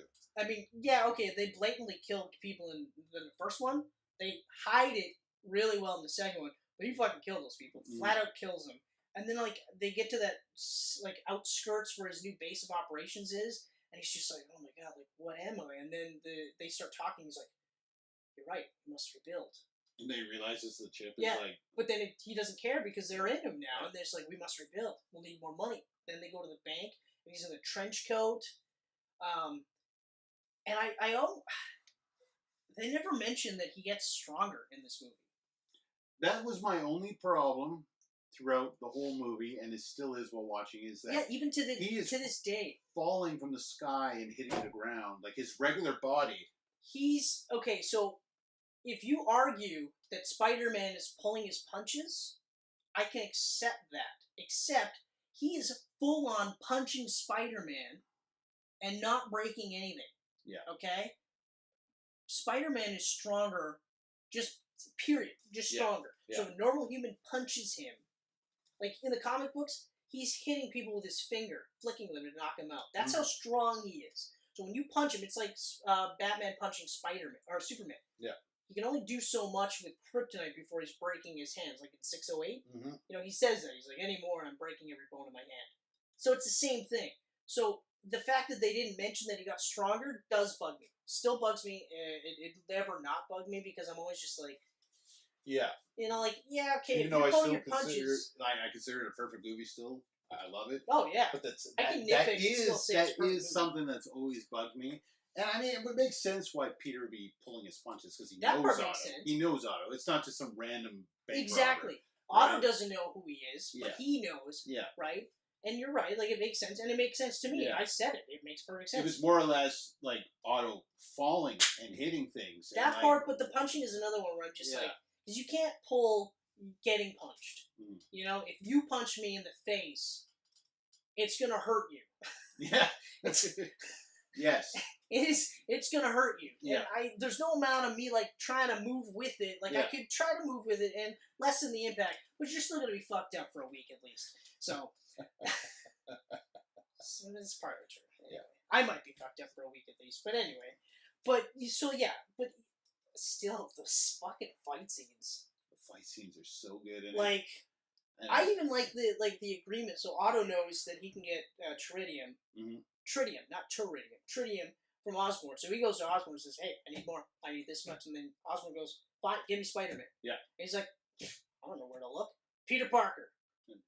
And don't hurt Peter. Yeah. He's like, "Don't hurt Peter." He's already long gone. You never heard that. Well, at least he saved my drink. Yeah. That's cool. But even those scenes too, like when. There's the thud, and he's like, and people are like, "What the fuck is that? What's that?" And it's him walking up the walls. The scene at the bank is really, really cool. I really like the scene at the bank because you get that shot where he's about to gut Spider-Man, and Aunt May fucks him up from behind. Yeah. And then there's that awkward moment where he's like, "We should have showed him," and she's like, "What are you like? We?" And he's like, "Okay," and he fucks off. But then we get to still one of my favorite superhero fight scenes of all time. And the entire set piece is awesome. They took the template from the MJ subway car, right? And it's... yeah, because... Sorry, I'm getting ahead of here. So MJ is like, "Do you love me? Do you love me?" This is the coffee scene. Yeah. And he's just like, "No." But then... Spider-Sense kicks in, the giant car, we get that awesome scene where he's flipping with her. Yeah. And then Otto Octavius fucking grabs him, sends him flying, takes her, fucks off. Now Peter's like, "That's it, I'm Spider-Man." And that's it. So then they have that awesome scene where he's swinging through New York, and the entire thing is through Otto's reflection in his goggles. I was like, this is crazy. Yeah. And they're at the clock tower, and they're having that whole big fight scene on the clock tower, which is literally interspersed between CGI and live action, and then they fall down onto the subway train, and then they continue the fight there. Like, on top, inside, around, on the side, like everywhere. You know, and then Otto's like throwing people, and Spider-Man saving them, getting back up to the train, and then Otto busts the brakes, and then fucks off. There's the big spark. Spider-Man's mask is off, and now Spider-Man is trying to stop the train, and then finally, like, flips a million times, finally stops the train, passes out from exhaustion. That scene, though. It is so good, and all the people behind him just like watching, and they're like, "Holy crap!" And then, like, as he's about to fall, they catch him. Yeah, they carry him. They bring him in over they top. They very gently pull him down. Like, I've referenced this, I think 3 or 4 times on our Camcast. I've talked about this scene, and I love that the one dude, I cut you off big time, but I love that the dude is just like, he's just a kid. Yeah. He's no older than my kid. Exactly. And you're like, yeah, even though he looks like he's 40. Anyway, and the kids, Sam Raimi's kids, are like, "We found this," you know, and you're like crying almost, because these people are like, "We won't tell anyone. We won't tell anyone." This is of course before cell phones and smartphones and everything. But I get the impression that even then they wouldn't have taken his picture. You know what I mean? And then Doc Ock comes back in there, gets in, and they're all just standing in front. They start going, and then Peter's just like, he's like, no. But I mean, they're like, "You got to get through all of us," and he goes, "Very well." And I was like, "Whoa, yeah, that's awesome." And then he knocks him out, takes him to where Mary Jane is, and then no, he takes him to Harry. Oh, he takes him to Harry. That's right. That's right. Harry first, and then that's where Harry finds just out like, he's Peter. We have to. That's right. He goes, This is bigger than the two of us." That's right. Bigger than the two of us. I need to know where she is. And then he's just like, it's over there or something like that. And I'm just like, that's crazy. And it's awesome too, because now you've got Harry who's torn because his best friend is his most hated enemy. What's he gonna do? Yeah. And they tease that so awesomely at the end of this movie. Oh yeah.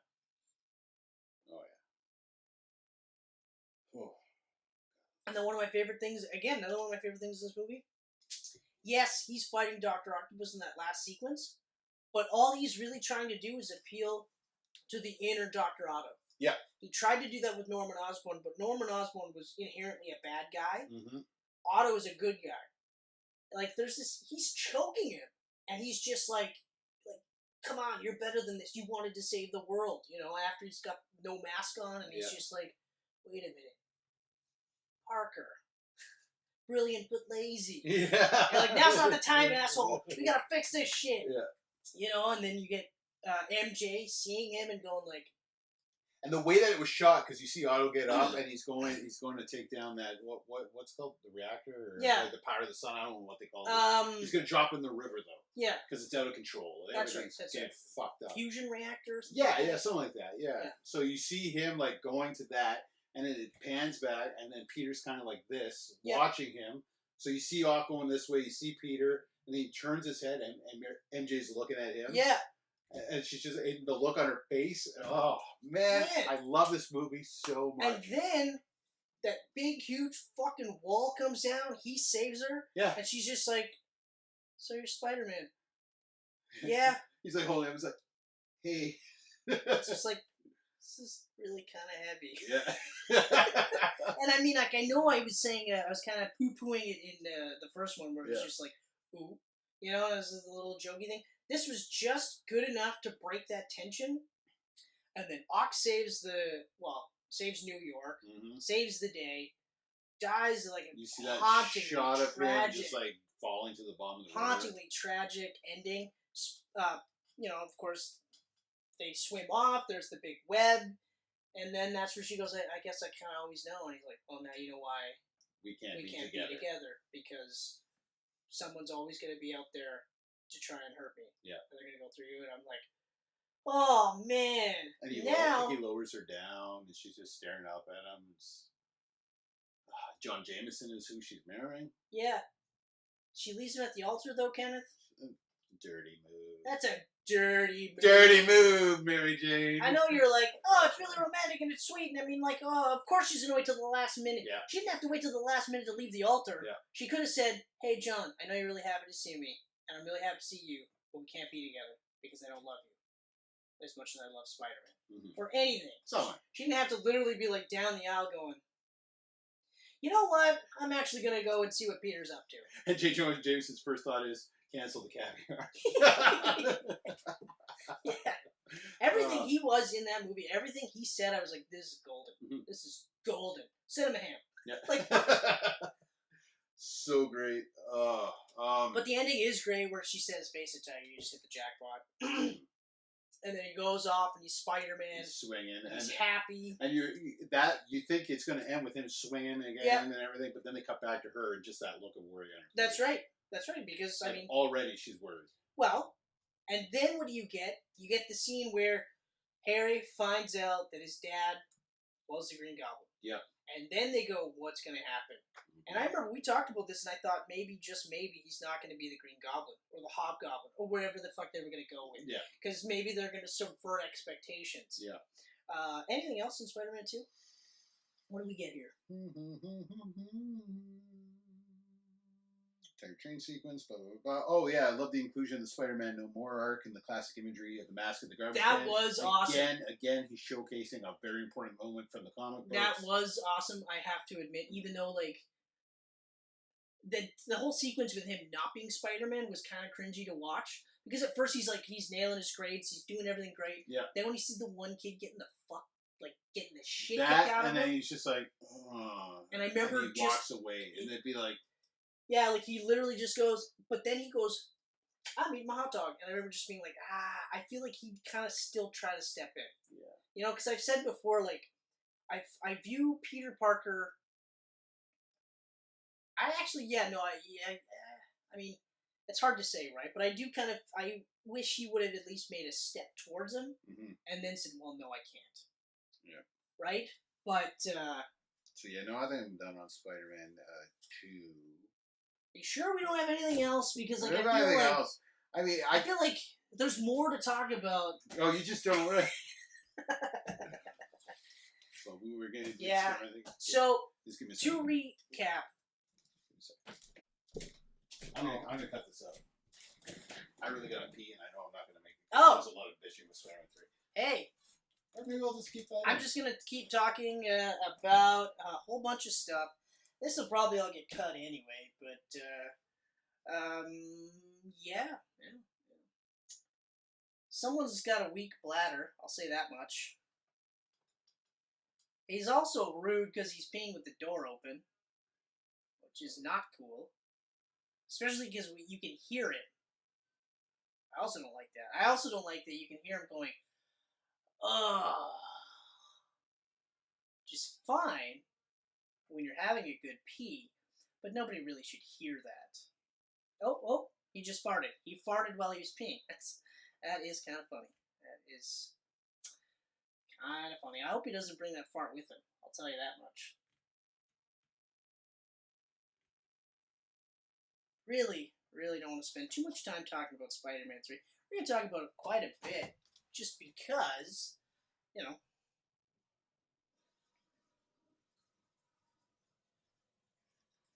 Just because. I mean, there is some good things. We'll get to that.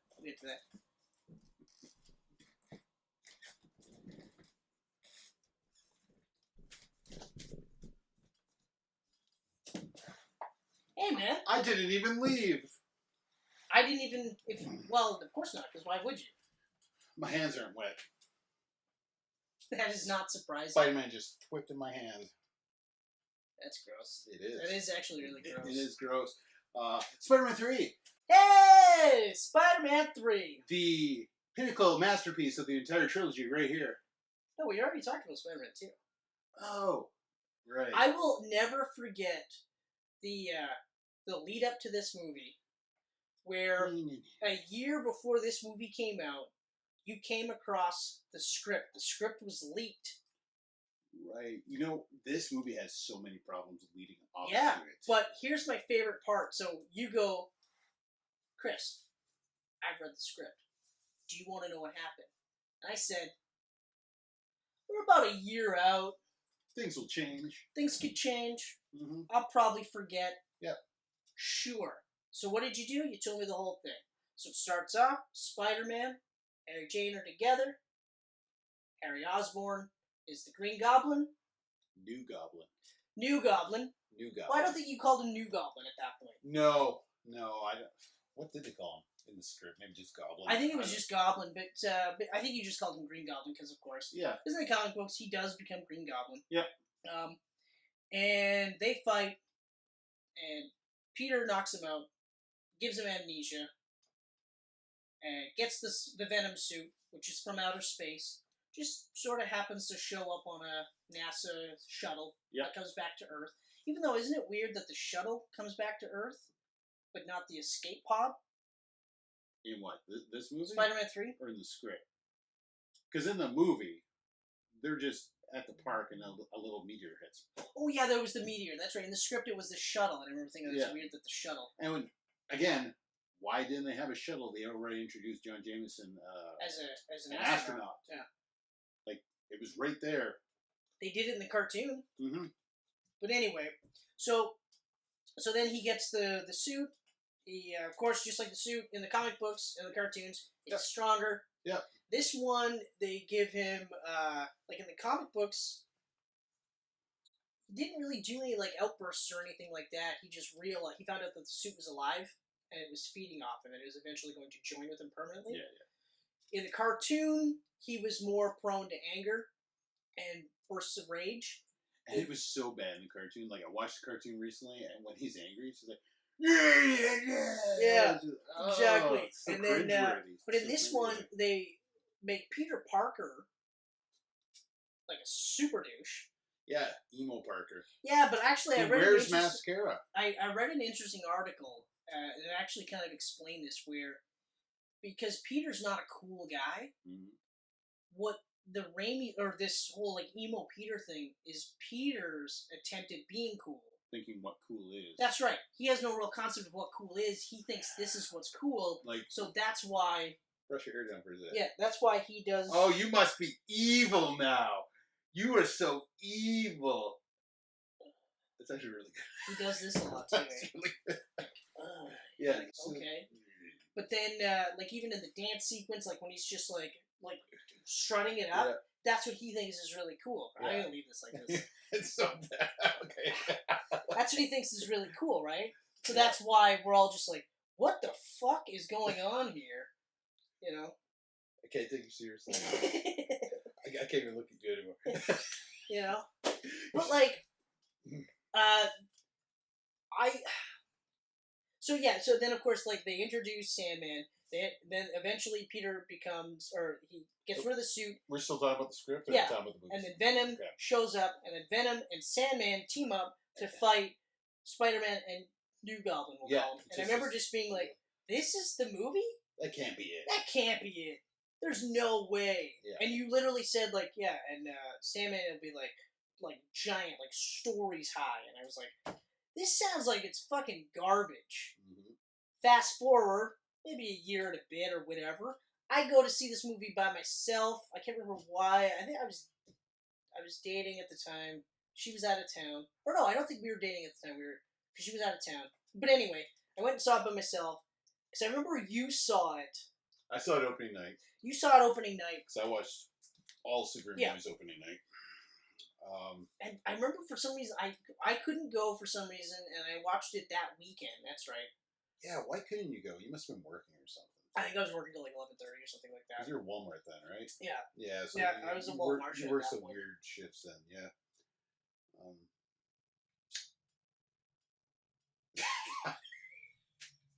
I can't help it. Like, now I'm trying to make sure that it just looks heinous. But I remember watching this movie, and like about a third of the way in, I was like, they didn't change a fucking thing. This is the script. And like, the opening sequence where he's fighting New Goblin, or ultimately just Harry, okay, was actually really cool to watch. The only thing I didn't like was the interlude where he's trying to catch the ring. Yeah. The ring falls out of his pocket, and he's trying to catch the ring, and I remember just being like, that doesn't need to happen. You could still do this, because ultimately, like, Peter doesn't want to really fight him. So that's where the conflict is, because Harry's coming in to kill him, Peter's coming in to just not get killed, and also not hurt his friend, right? Yeah. But then, they do the amnesia thing, which, okay, it's all right. Yeah, it wasn't too bad, the amnesia part. It was all right. I didn't mind it. It's a CGI fest, this movie, compared to the first two. Really? Like, because so much. As cool as that Goblin thing was at the beginning, like, when they're in between the buildings and all the stairs are there, I almost found it hard to watch a few times. Like, it's so flashy. I remember there was a couple of, wow, there's a lot going on right now. It was really weird. Like, you could see the parts, though. It's funny. You could see the parts where Raimi didn't want to do this versus the parts that he did want to see. And I'll get to what I mean exactly. You could get the sense that he didn't really want to go this route. Maybe not necessarily yet. Yeah. With Harry. Yeah, because we've talked about what should have happened with the third. It should have been a two-part. 100%. It should have been. So then, so he gets amnesia, but Spider-Man is now a celebrity. New York sees him as a celebrity. And now we've got Peter Parker, like, buying his own hype. You know what I mean? Mm-hmm. So he's now acting like a big shot because Spider-Man is a beloved hero in New York. Yeah. And now he's, like, neglecting Mary Jane, who's not exactly going through the greatest of times. He's going through an awful time, and he keeps making everything about himself. And he's making it about himself, and he's making it about Spider-Man, primarily. Because you talk about the critics, and he's like, oh, I know how you feel with Spider-Man. I have critics, too. It's like... But eventually, they'll warm up. And this was before he even had the black suit, and I'm like, man, you're being really douchey. You finally got the girl of your dreams, and you're being this? And it bothers me, and it really bothered me, because I was like, you never really had a hint of that post Ben Parker's death. Mm-hmm. You had a hint of the douche that he could have been, right? Yeah. And then Ben Parker dies, that's his lesson, and he goes, okay, alright. So, they don't even do a hint of that in the second movie, at all. you know, and keep in mind, this is also the guy that, like, had a subway full of people going, you gotta get through all of us to get to him. And even though the one dude is literally like, and you can tell he's shitting his pants, but he's still standing there, right? To this where, like, the sequence where he saves the people from the office building is amazing. It's absolutely incredible. And I forgot how great that scene was, where he's, like, climbing along the parts of the building that are falling, and he's stopping them from falling, saving people, ultimately saving Gwen Stacy, which Bryce Dallas Howard was excellent casting. She was really great in the role. Bryce Dallas Howard is such a beautiful. What a smoke show in, like, Platinum Blonde. I know. Because that's the only time she's done that. Like, she's always a red. It's funny, right? They get a blonde to play a redhead. And yeah, I know. I caught that too, and I was like, that is quite funny. You get the only redhead actresses in Hollywood, and you pick her as the blonde. Yeah. No, total smoke she show. looked great as Gwen Stacy. But like, but the other part too is that, like, so you got an actress that was like, I mean, it's just subjective, right? But in my opinion, leaps and bounds better looking than Kirsten Dunst. You know, no offense, Kirsten Dunst. I just don't really find you attractive in general. But don't feel bad, because look at me. I don't look that great either. Especially with that hair. Just in general, with the hair doesn't help. Doesn't help at all. No. But anyway, I remember that was one of the first things I thought too. I was like, you couldn't get someone at least the same in terms of attractiveness. You had to get a smoke show. But anyway, so that whole sequence was great. And you get that quick introduction of Eddie Brock, which, with Topher Grace as Eddie Brock, like, we were reading Ultimates the Ultimate Spider-Man at that point, so we were already having a younger, thinner Eddie Brock, so it wasn't... instead of the big brick house. It wasn't that bad, and in the Ultimate comic books, when Brock becomes Venom, he's like a tank Venom. So I was like, okay, well, that's fine, that's okay. I liked that the black costume was literally... just a black version of that was really costume. cool. I thought that made sense that they did that. But yeah, like, I really hated the douchebag Peter Parker because it was so out of left field. Like, it just seemed weird that all of a sudden now he's going to be like, oh, my shit doesn't stink. Yeah, like with the ending of the second film, to go from that ending into this. Like, I'm not... I found it hard to... And I still, like, it's hard for me to swallow. Like, I just... Exactly. I know that they like to do those cringy, sort of painfully awkward moments for Peter Parker because they chalk it up under the Peter Parker luck. But this was cringy because you're just like, you're a douchebag.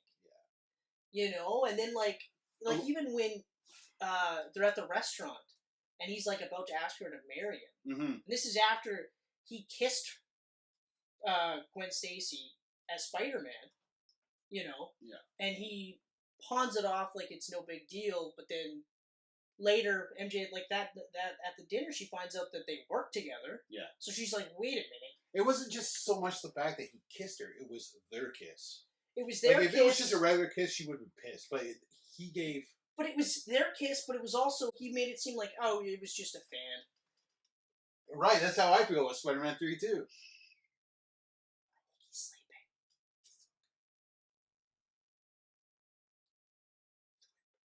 I knew you were going to say that. But anyway, so it's the kiss, but it's also because he tried to play it off like she was just a fan.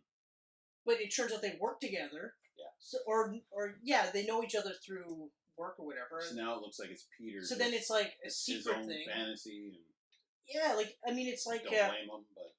Like, if you're going to hang out... Like, if, you know, you're going to hang out with a woman, right? Yep. And you tell your wife, I'm going to hang out with a woman. Like, yeah, just a friend, and she knows who the friend is or whatever. She's less likely to think that something's going on. Exactly. But if you say, I'm going to hang out with a friend... And then she finds out it's a woman, and then you play this card, well, I didn't think it would matter, you know, because nothing was going to happen. Then it's like, well, why did you hide that back? Why wouldn't you just tell me? So that's another part where I'm just like... have lunch with a coworker. Yeah. And then on Instagram, she sees that it was a big fat sandwich lunch with a, you know, big-titted freak, and you're just like, well, I didn't think it mattered. No. Why would it matter? It's just a friend. You should see her deep throat a 12-incher. Yeah, exactly. Not mine, of course. No. Right? So, like, there's that aspect. There's the whole, like, he's, like, a big shot. Yeah. There's the fact that he's, like, like you said, like he turns it all around. It's all about him and being Spider-Man, and it's just like, where the fuck did this guy come from? And what was the like end result? Like, does he suddenly realize, yeah, you know what? It's not just about Spider-Man, because I felt like that was the whole purpose of the second movie, was trying to like deal with both lives together. Right. But now everything's going good, and so he's acting like a douchebag. Like, it just makes no sense. So much of it. I mean, this movie's got so many problems. First off, on top of the script leak, we almost didn't get Tobey Maguire in this. It was almost Jake Gyllenhaal. That's right. I because forgot all Tobey about Maguire that. Yeah. fell off like a horse while shooting Seabiscuit or something, and he was so badly injured That's that right. they didn't think he was going to be able to make this. He ended up making it. But then you got the studio putting their fucking hands in here.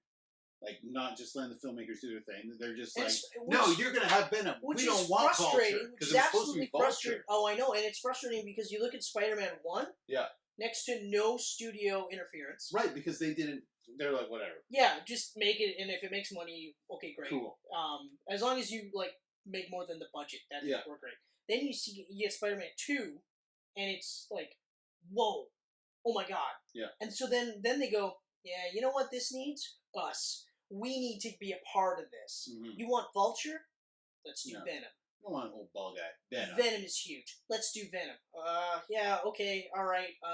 What about, can I still do Sandman? You can do Sandman. We also need to do New Goblin. Mm-hmm.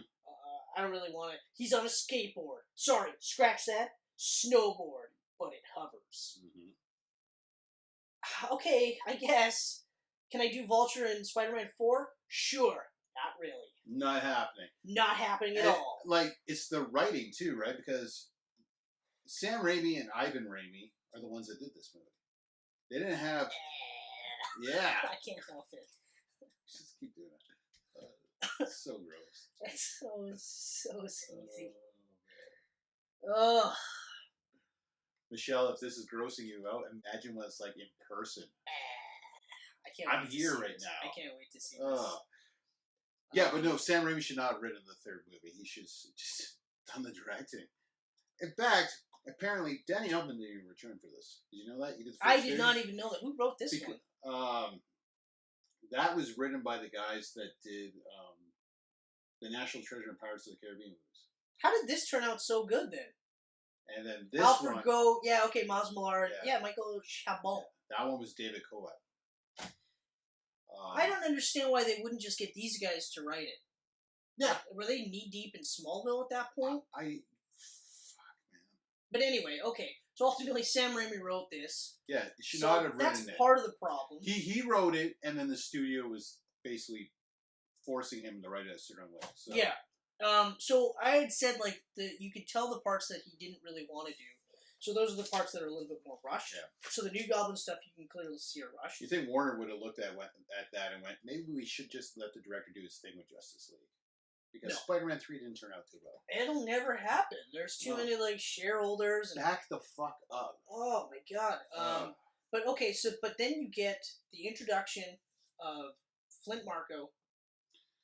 Yeah, no, when I was talking earlier about how there's very little redeeming qualities with this movie, one of those moments is Thomas Ian Church as Sandman. Perfect casting. That was the perfect man for that job. How awesome is it that he literally looked like Sandman? Literally. The fucking shirt, pants, the everything looked Sandman. The flat top head. Yeah. He even, like, worked out for this movie, and he didn't have to. No. But he did. And that whole sequence where he's a criminal because he doesn't know what else to do, but he's got to get money for his kid who's sick. Right. Which... Now, see, that's probably the most beautiful moment in the whole film, is that moment with his daughter at the beginning. Oh, my God. That's so great. I felt bad for him. Like, we didn't know what was going on. That's right. Unfortunately, Thomas Ian Church didn't have a lot to work with in this movie. No. His big scenes are just CGI. Like, he's not even in them. That's right. Just floating sand flakes or whatever. Yeah, exactly. Yeah, so... But, like, the scene where he becomes Sandman is beautiful. The way they shot that, where he's trying to, like, come back together and... But then, like, he lifts his hand and there's the locket, and then he just solidifies. It is a long sequence. It doesn't feel like it's a long sequence, but, like, every inch of it, and the CGI is a little rough in it, but it helps that it's sand, right? Mm-hmm. So it doesn't have to be polished, but yeah. that is such a great scene, and it's so great that, okay, like, again, like, you know, okay, I'm a Sandman now, okay. Well, I guess I can rob better banks. Yeah. You know? And I liked that, even though they're kind of doing the same thing they did with Dr. Octopus, where he's not necessarily, deep down, he's a good guy. Mm-hmm. Mm-hmm. You know? He's just making the wrong choices, right? I think that's kind of where they were trying to tie up the Peter Parker storyline, where it's, because deep down Peter is a good guy, he was just making some really shitty choices. I think that's, they were using Sandman as an allegory for that, and that's where he started to maybe wake up and stop acting like a douche. Yeah. Right? Right. But, like, we didn't need to have that sequence. You know what I mean? But you're right, the Sandman stuff, the only real... Well, the initial sequence for Spider-Man before the black suit fight Sandman is awesome. Yes. Is really, really cool. Yeah. It's a very good representation of the CGI and not CGI. Like, that's where there's parts of Thomas Hayden Church that are actually live action, and then the other parts are CGI. Right, it looks really great. Yeah. I love the texture that they give the sand stuff. But there was just not enough of that. And then, like, of course, they have to shoe in the Venom story. And so that's, what, 10, 20 minutes? That's just a horrible shoe-in. That's a half an hour. That's right. Because it's a half an hour in the middle of the movie where now Peter's doing this. Mm-hmm. He's wearing, like, all black clothes, and he doesn't even care if anyone knows he's Spider-Man, because the suit is, like, right underneath his open shirt. So I was with Adrian, she's watching it, and she goes, yeah, the guy liner. Is he wearing eyeliner? I'm like, yes, he is. Yes, and he she's is. Just like, why? And sure, the scene is a play-off of the original from the second one, where it's like everything's good, and it's like that Mentos commercial. Yeah. So they do that, but it's all just like, people are looking at him like, who's this fucking douchebag? He's like, hey. Yeah, he's like, hey. And they're like, Creeper? Yeah. Where's my mace or my Yeah. taser? Because this is middle of New York, and you're a freak show. Yeah. You know? And then even that, like, and you could argue that, sure, the suit has now influenced him enough that he does that whole scene where he purposely goes out on a date with Gwen Stacy just to make Mary Jane jealous. But he was already acting like a douche, so I just feel like it was just amplified. I love how Gwen played that off, too. She's like, oh, that's your old girlfriend. Do you want to leave? Are you okay with this? Yeah. Like, oh, yeah, I'm fine with this. He's like, yeah, I'm cool. Let's dance, daddy-o. And then she finds out that it was all just like when she figures it out, and she runs up to him. And she's like, "I'm so sorry." Exactly, like, I'm so sorry. Gets the fuck out of there, and then like douche Parker there is just like, you know, man. Like, I still I even though even that write up where it's like, this would be what he thinks is cool. Still doesn't save that scene. The whole thing is fucking garbage. It's so bad. It's so garbage, and it's so like bad. It's garbage on top of garbage on top of garbage. There's very few redeeming qualities, because even like with the Sandman stuff, I don't really like that they retconned it and had Flint Marko be the guy that ultimately killed. Did Ben not Parker. like that at all. It's even like, now, this doesn't even need to be connected to that. If it turned out that, like, he really didn't kill him, and it was just like false evidence or something, even then I would still be like, why would you? Peter Parker was gonna fight Sandman regardless, because the guy was a criminal, and he's a superpowered criminal, unlike anything we'd ever seen up until this point. He was going to fight him. Yeah. Okay. Even if he didn't join up with Venom, okay, he was going to fight him. Here's another thing too. I remember with Venom, when I originally watched the movies a couple times, I actually liked how he sounded. I hate how he sounds now, like with the screeching and stuff. And you know what else I noticed? And I noticed this because of all the trailers of Venom coming up. He doesn't say we. No. He says I. He doesn't say we at all. He doesn't say we. No. We are Venom. I am Venom. That's what. And even for him to say I am Venom is weird. And that really just clicked. I was just like, oh, wow, they didn't do the we thing. Exactly. The new movie is going to be so much better than this. Yeah. So much better. Like, I mean, the claws on him were okay. The teeth was alright. Like, it was okay. But he was so small looking. Yeah. Like, he looked more like... That's how I imagine Carnage looking. Yeah, like, I remember when they did a couple of those, like, Venom-type shots with Spider-Man in the reflection, and I remember just thinking, oh, okay, that's alright. Yeah. You know? But then, oh yeah, I forgot the part where Emo Parker fucks Harry up, scars his face. Oh, yeah. Burns his face. Beats the shit out of him. The thing I thought was really kind of cool, there was a couple of shots where they're both, like, crawling around in the ground like animals, which I thought was kind of neat. Like, visually it looks cool. Especially because you get the sense that Peter is really, like, becoming more of the spider aspect of Spider-Man, so I thought that was kind of neat. But ultimately then, it was just, like, it was like when he dumped Sandman into the mud. Yeah. And as far as he's concerned, Sandman's dead. Yeah. So he just willingly killed this guy. He just willingly killed this guy. And this thing with Harry, where he throws the grenade right back at him, left him for dead. Yeah, and just walks away. You know, again, it's just, like, I mean, sure, the suit's having an effect on him, but I feel like, especially if we use the second movie as an example, he's too good for that to ultimately happen. It's kind of like when, I liken it to Batman 608, where Poison Ivy's controlling Superman, and at the end, like, when Batman and Catwoman save the day or whatever, and Superman's just like, oh no, Batman actually says, he's like, sure, she's able to control him to some degree, but she'll never make him to do anything really bad because he's too good. He can't physically do that kind of thing, something along those lines. And I remember, like, yeah, that would make sense. The ultimate Boy Scout, you really couldn't make him. You could make him do certain things, but you couldn't make him full on kill somebody. He would push past that. And I felt like that would be the kind of the same thing too, where there'd be more of a fight instead of him just being like, I'm a douchebag, you know. And then, just kind of ultimately going like, no, I can't have the suit now. Like, even the shit where he's trying to wheel and deal the neighbor's daughter, or the owner of the house that. Yeah. And he's wheeling her, and you're just like, what? Like, you're too good for this to be, for you to be that bad so quickly. Give me milk. Yeah, and he's just like, oh yeah, listen to this guy, fuck this guy. I want to be with you or anyone else, you know. It's so. The parts I did kind of like, even though the storyline was cool, was Evil Harry. Like, when he's like trying to break up Peter Parker and Mary Jane, like, even though they're already broken up at this point, but he's like officially breaking them up, and there's that part where, like, he's playing it straight, and then he looks like he's eating the pie, like, this is good pie. Then looks at Peter like out the window, he's just like, you know, and you're like, oh, you dick, you fucking dick. Those parts were really cool, like, in like, from James Franco's point of perspective. Like, I thought that was kind of really neat. But again, like, it's just, there's so much fucking garbage in this movie that these little nuggets of goodness are just, it's not good enough to save the movie.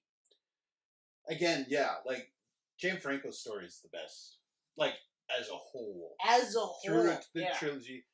Because he's a smaller character in the first, but then he starts to, like, get larger, and then the second, he's a big part of it. The third one, he becomes evil, gets the amnesia, you know, and then like, goes evil again. What is it, MJ goes like, this is bigger than us, it's bigger than all of us, you have to help him, you have to help Peter? No, because she's trapped by Venom, right? Peter says it to her, and Harry doesn't do anything, he doesn't go with him. That's right. But then he's watching on TV, Peter get murdered. That's right, yeah. And then he's like fucked up by both of them. He's watching Mary Jane hang there, and Peter's getting murdered, and I love that. Yeah. He's just like, no, I'm gonna go help my friend. That's right, he does, and then he helps him. The CGI, like the million-foot-tall Sandman, I still hate it. Like, it makes sense from where they're at. They're at the construction site. So he's gonna be huge, yeah. So it makes sense in that regard, but it's still just like, well, you know, and I mean, like, I know that I said that I loved that he appealed to the better nature in Spider-Man 2. He does the same in this movie, but he kind of also sort of reprimands him, too, where he's just like, you're a good guy, but you're making the wrong moves or something like that. And then he gives him that with great power comes great responsibility thing. And the reason why it's so flat is because we spent the entire movie watching douche Parker become even more douchey, and then suddenly like wake up and go, oh yeah, I forgot, I love you, and I want you to be in my life, and I won't be this douchebag anymore. And it's hard to watch. It's so bad. It's almost as bad as this. Almost, but not nearly. This is rough. This is probably horrible. I can't wait to see this. But the first two movies have so much heart, and I really connect to them, and I love them. I'm so emotionally attached to them.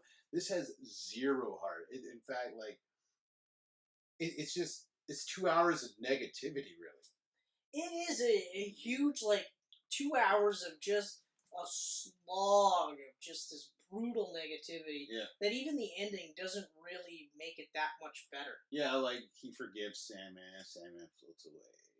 Yeah. Harry dying was kind of sad. That was sad, and I didn't want that to happen, but it was kind of cool that he died the same way his dad died, except he was trying to save Parker. It's a friggin' Venom kill him of all people.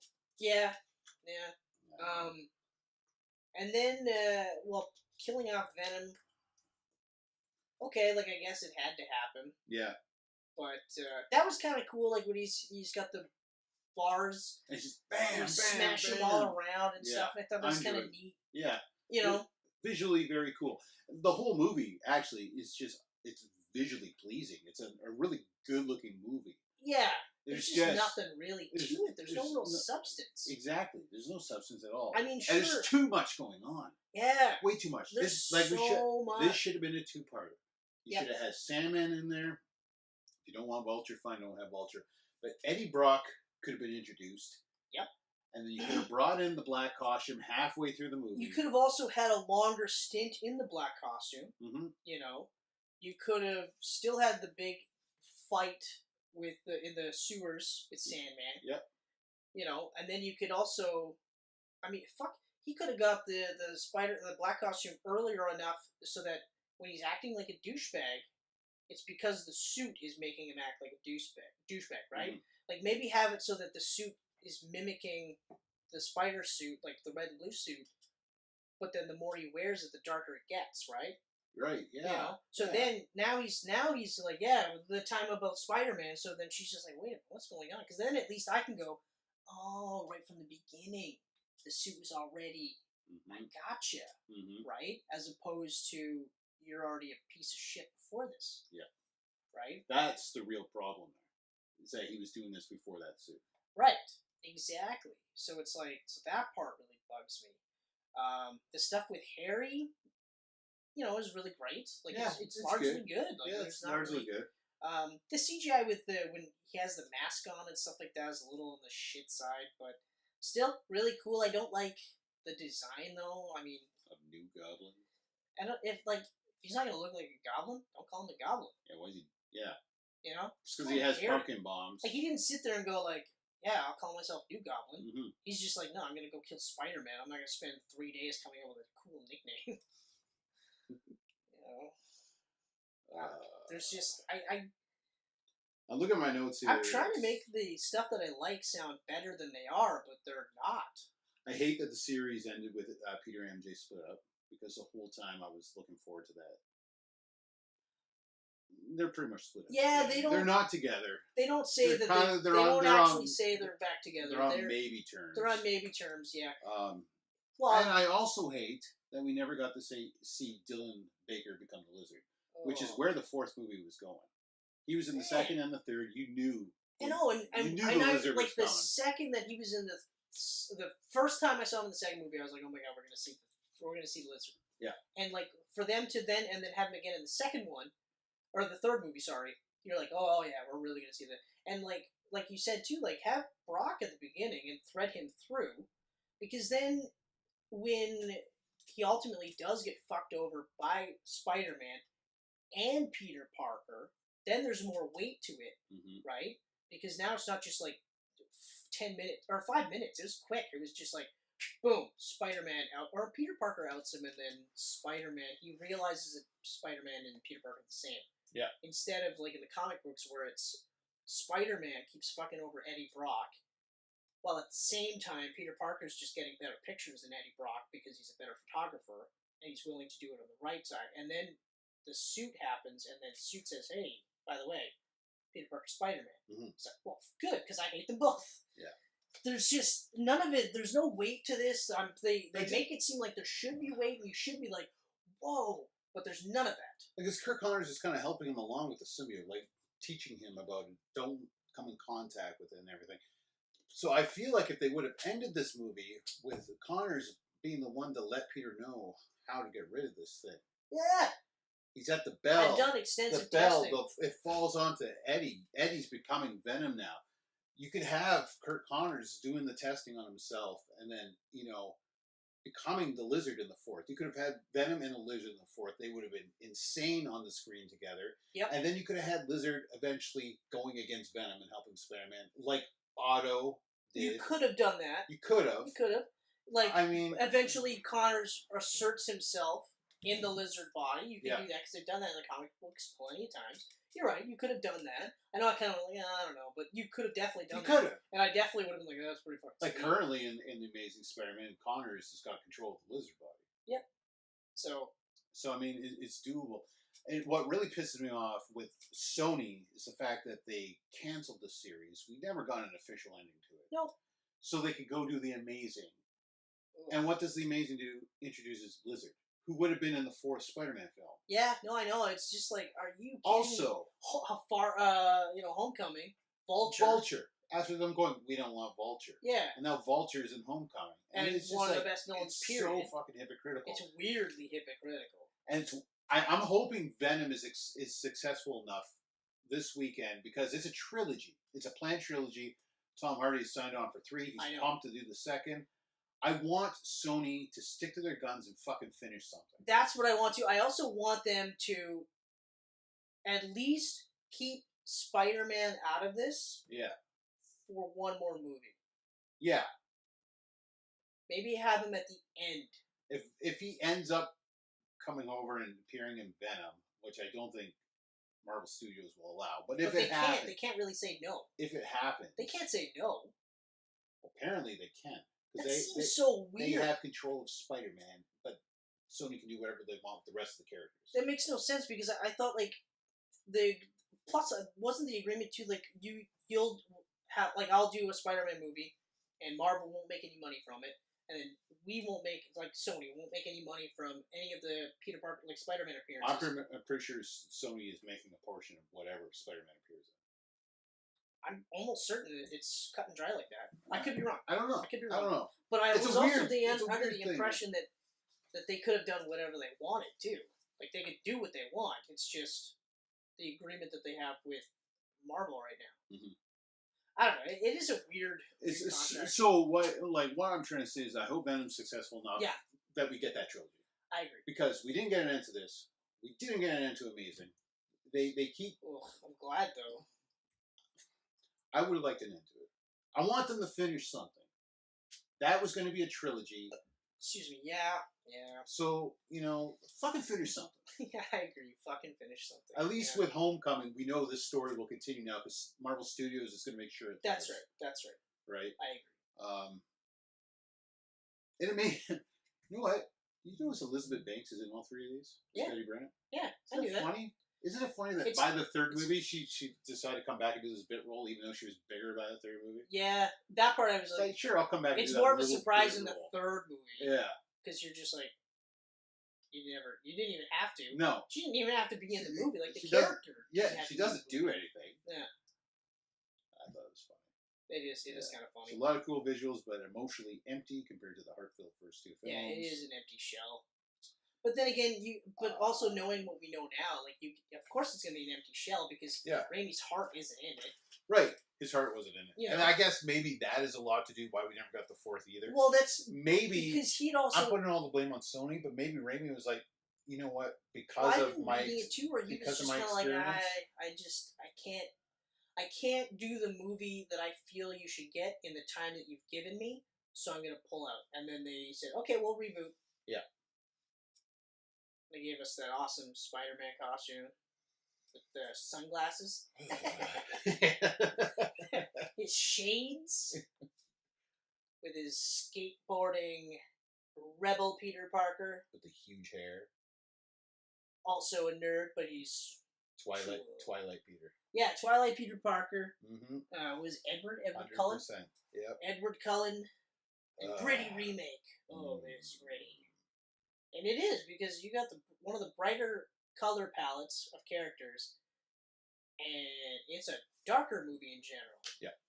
Sure, the second one's a lot brighter, mm-hmm. and I think if the second one was the first movie, a little bit retooled, I would have responded to it a bit better. Yep. You know, regardless of Electro. But it had an interesting backstory with his parents, and they were setting up the Sinister Six. Oh. I think it had promise. I'm sorry, you said interesting? I didn't think it was interesting. I thought it was fucking garbage. It was another attempt to repurpose other characters to be the benchmark for Peter's reasons to be a hero, as opposed to Uncle Ben. Well, it was still very much Uncle Ben, though. In the first movie, yes. In the second movie, not at all. Yeah. And even towards the end of the first movie, they started to really give you the Richard and Mary story. Mm-hmm. And then in the second one, it was all that. Yeah. They were trying to rewrite it so that, sure, that was the impetus for the first movie, but the real impetus was his dad. Mm-hmm. Which I hated. I hated that so much. I didn't like it, but I wanted to see where it went. Because, I mean, it was a storyline in the 90s. See, I'm not with you. I'm against that. I did not want to see where it ended. I mean, unless it turned out that we were going to get his clone parents, and it was going to be the ultimate fuck you from Green Goblin, then I would have been okay with it. Except that the Green Goblin that we got was Harry Osborn instead of Norman Osborn. Because Norman died. Which is a huge waste of Chris Cooper, because, again, he's a good actor. Yeah. I mean, what's his face? Dane DeHaan. Dane DeHaan. Really good as a bad guy. He's a good actor. But again, like, let's give you a pile of shit and see what you can do with it. Mm-hmm. Yeah, good luck. Yeah. He was like this. Yeah, hair straight up. There's a lot of great impressions today. What else should we do? I don't know. What can you do with that hair? Well, if I do this, Nicolas Cage. That's pretty much it. That's good. No, that's fine. Yeah, that's good. I'm good with well that. Tapped out. That was really great. So before we wrap, which Bruce Campbell cameo was your favorite? What was his cameo on the? Oh, his was the restaurant. That's right. Yes. His was the restaurant. The French restaurant. I actually have to say my favorite is the second one at the ballet. Me too. Because that's funny. Peter comes in and he's just like, oh. Ties up his shoes and he goes, oh. Fixes up his tie. Yeah. And then he goes, how can I help you? I'm here for the thing. He's like, do you have a ticket? No, but it's in the lobby. Okay. But I'm here to see MJ. And she's like, well, she wouldn't want you to be late, right? Yeah. And he's like, yeah, but I could just go in. And it's like, yeah, but you have to be quiet. And we can't let you in because it'll wreck the appearance of the play. You know? And, like, they say, like, Bruce Campbell's character beats Spider-Man. He does, in fact, beat Spider-Man. He does. You know, and I love that Bruce Campbell says that. And it's funny. Yeah. And it's just, like, and then just the whole thing going, like, just the fact that he's like, yep, okay, you look great. But you can't come in. but, yeah, I know, but she wouldn't want you to come late, right? And you're just like, well, yeah, but I mean, it was stopping robbers or something. I don't even know what they were doing, but they had guns. Yeah. I enjoyed seeing him in all three of them so much. You know, the first one was great where he gives him the name Spider-Man. I thought that was awesome. But the second one was awesome. And the third one, I I don't like because the scene in general I don't like. Right. The scene. You know? Yeah, I totally get that. Because he's all like, I'm going to ask her to marry me and everything's going to be great and blah, blah, blah. Mm-hmm. And he's just like, okay. But he doesn't really do anything antagonistic. Mm-hmm. And he should because this is the most douchiest I've ever seen him. But yeah, that would be my favorite right there. As far as an order, it's pretty blatant. 2, 1, 3. Distant 3. Distant 3. bottom of the huge pile. disparity. Like, Oh man. I remember when I walked out of the theater and I went, I'm not sure how I feel about this. And it's even just like the trailer alone. Like this trailer blew my mind. I was so excited. This trailer blew my mind. So excited. Dr. Octopus looks amazing. Can't wait. First trailer for that was all through the goggle again. They were showing stuff through the... God. So good. This trailer, I was like... Yeah. I don't know. It was how I remember Last Stand was the same way, where like the first two X-Men trailers, I was like, oh yeah, this is gonna be fucking great. And they were fucking great. Then I saw the trailer for Last Stand and I was like, I don't know about this. Mm-hmm. I don't know how I feel about this. No, Last Stand is much better though than this stuff. Oh yeah, it sure is. Which is amazing because Last Stand was Brett Ratner, coming off of Bryan Singer doing 2 movies. This was still Sam Raimi, so what the fuck's the excuse? Yeah. But like even Dark Knight Rises, infinitely better than this. Mm-hmm. You know? Mm-hmm. It's almost like we have to play a game like, what's worse, Spider-Man 3 or Amazing Spider-Man 2? Because, like, I shit on Amazing Spider-Man, but that was a pretty cohesive story. They had a pretty... The only thing that the things I don't like is the douchebag Spider-Man. Like, Peter Parker is, like, cool. He's a cool kid. There's no way he isn't a cool kid. Yeah. I mean, he even sticks up for other loser kids. Mm-hmm. Okay? They should all be hanging out together. But they're not because he's cool. He's also, like, you know, a super cocky Spider-Man. The one part I like is when he gives the kid the mask. You know, and then the kid's like, oh, okay, and now I can, you know, be saved by Spider-Man. I thought that was really cool. But everything other than that was not good. The thing I hate the most... yeah, sure, Detective Stacy, I'm not going to date your daughter. I will stay the fuck away from her because I don't want her to get killed either. 20 minutes later, hey, you want to date? Come on, Gwen, let's go for a date. Yeah. Fuck your father. And then, like, Amazing Spider-Man 2, it's a big part of that. It's like, I can't date you because I promised your dad. But I want to date you. Your dad's dead, so really, who's it hurting? And you're just like, fuck you. It's crazy because the Amazing Spider-Man, the movies, the cast that they got for those movies is incredible. Oh, yeah.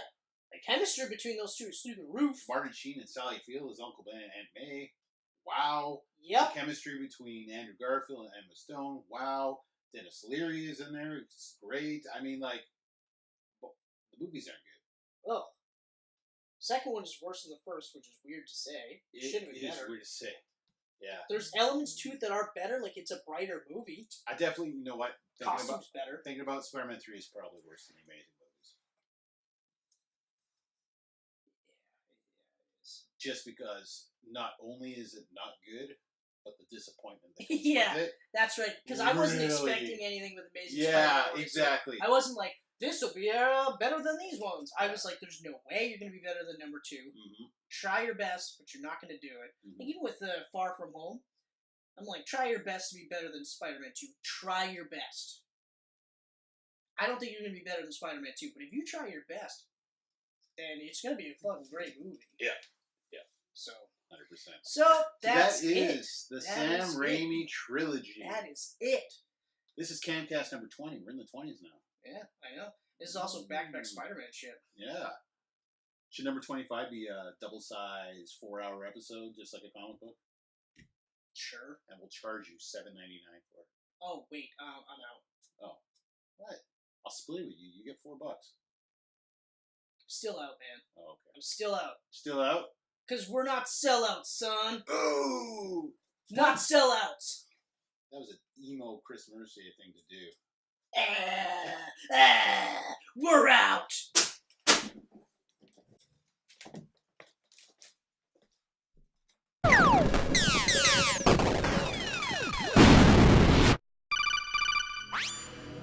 These pancakes are delicious.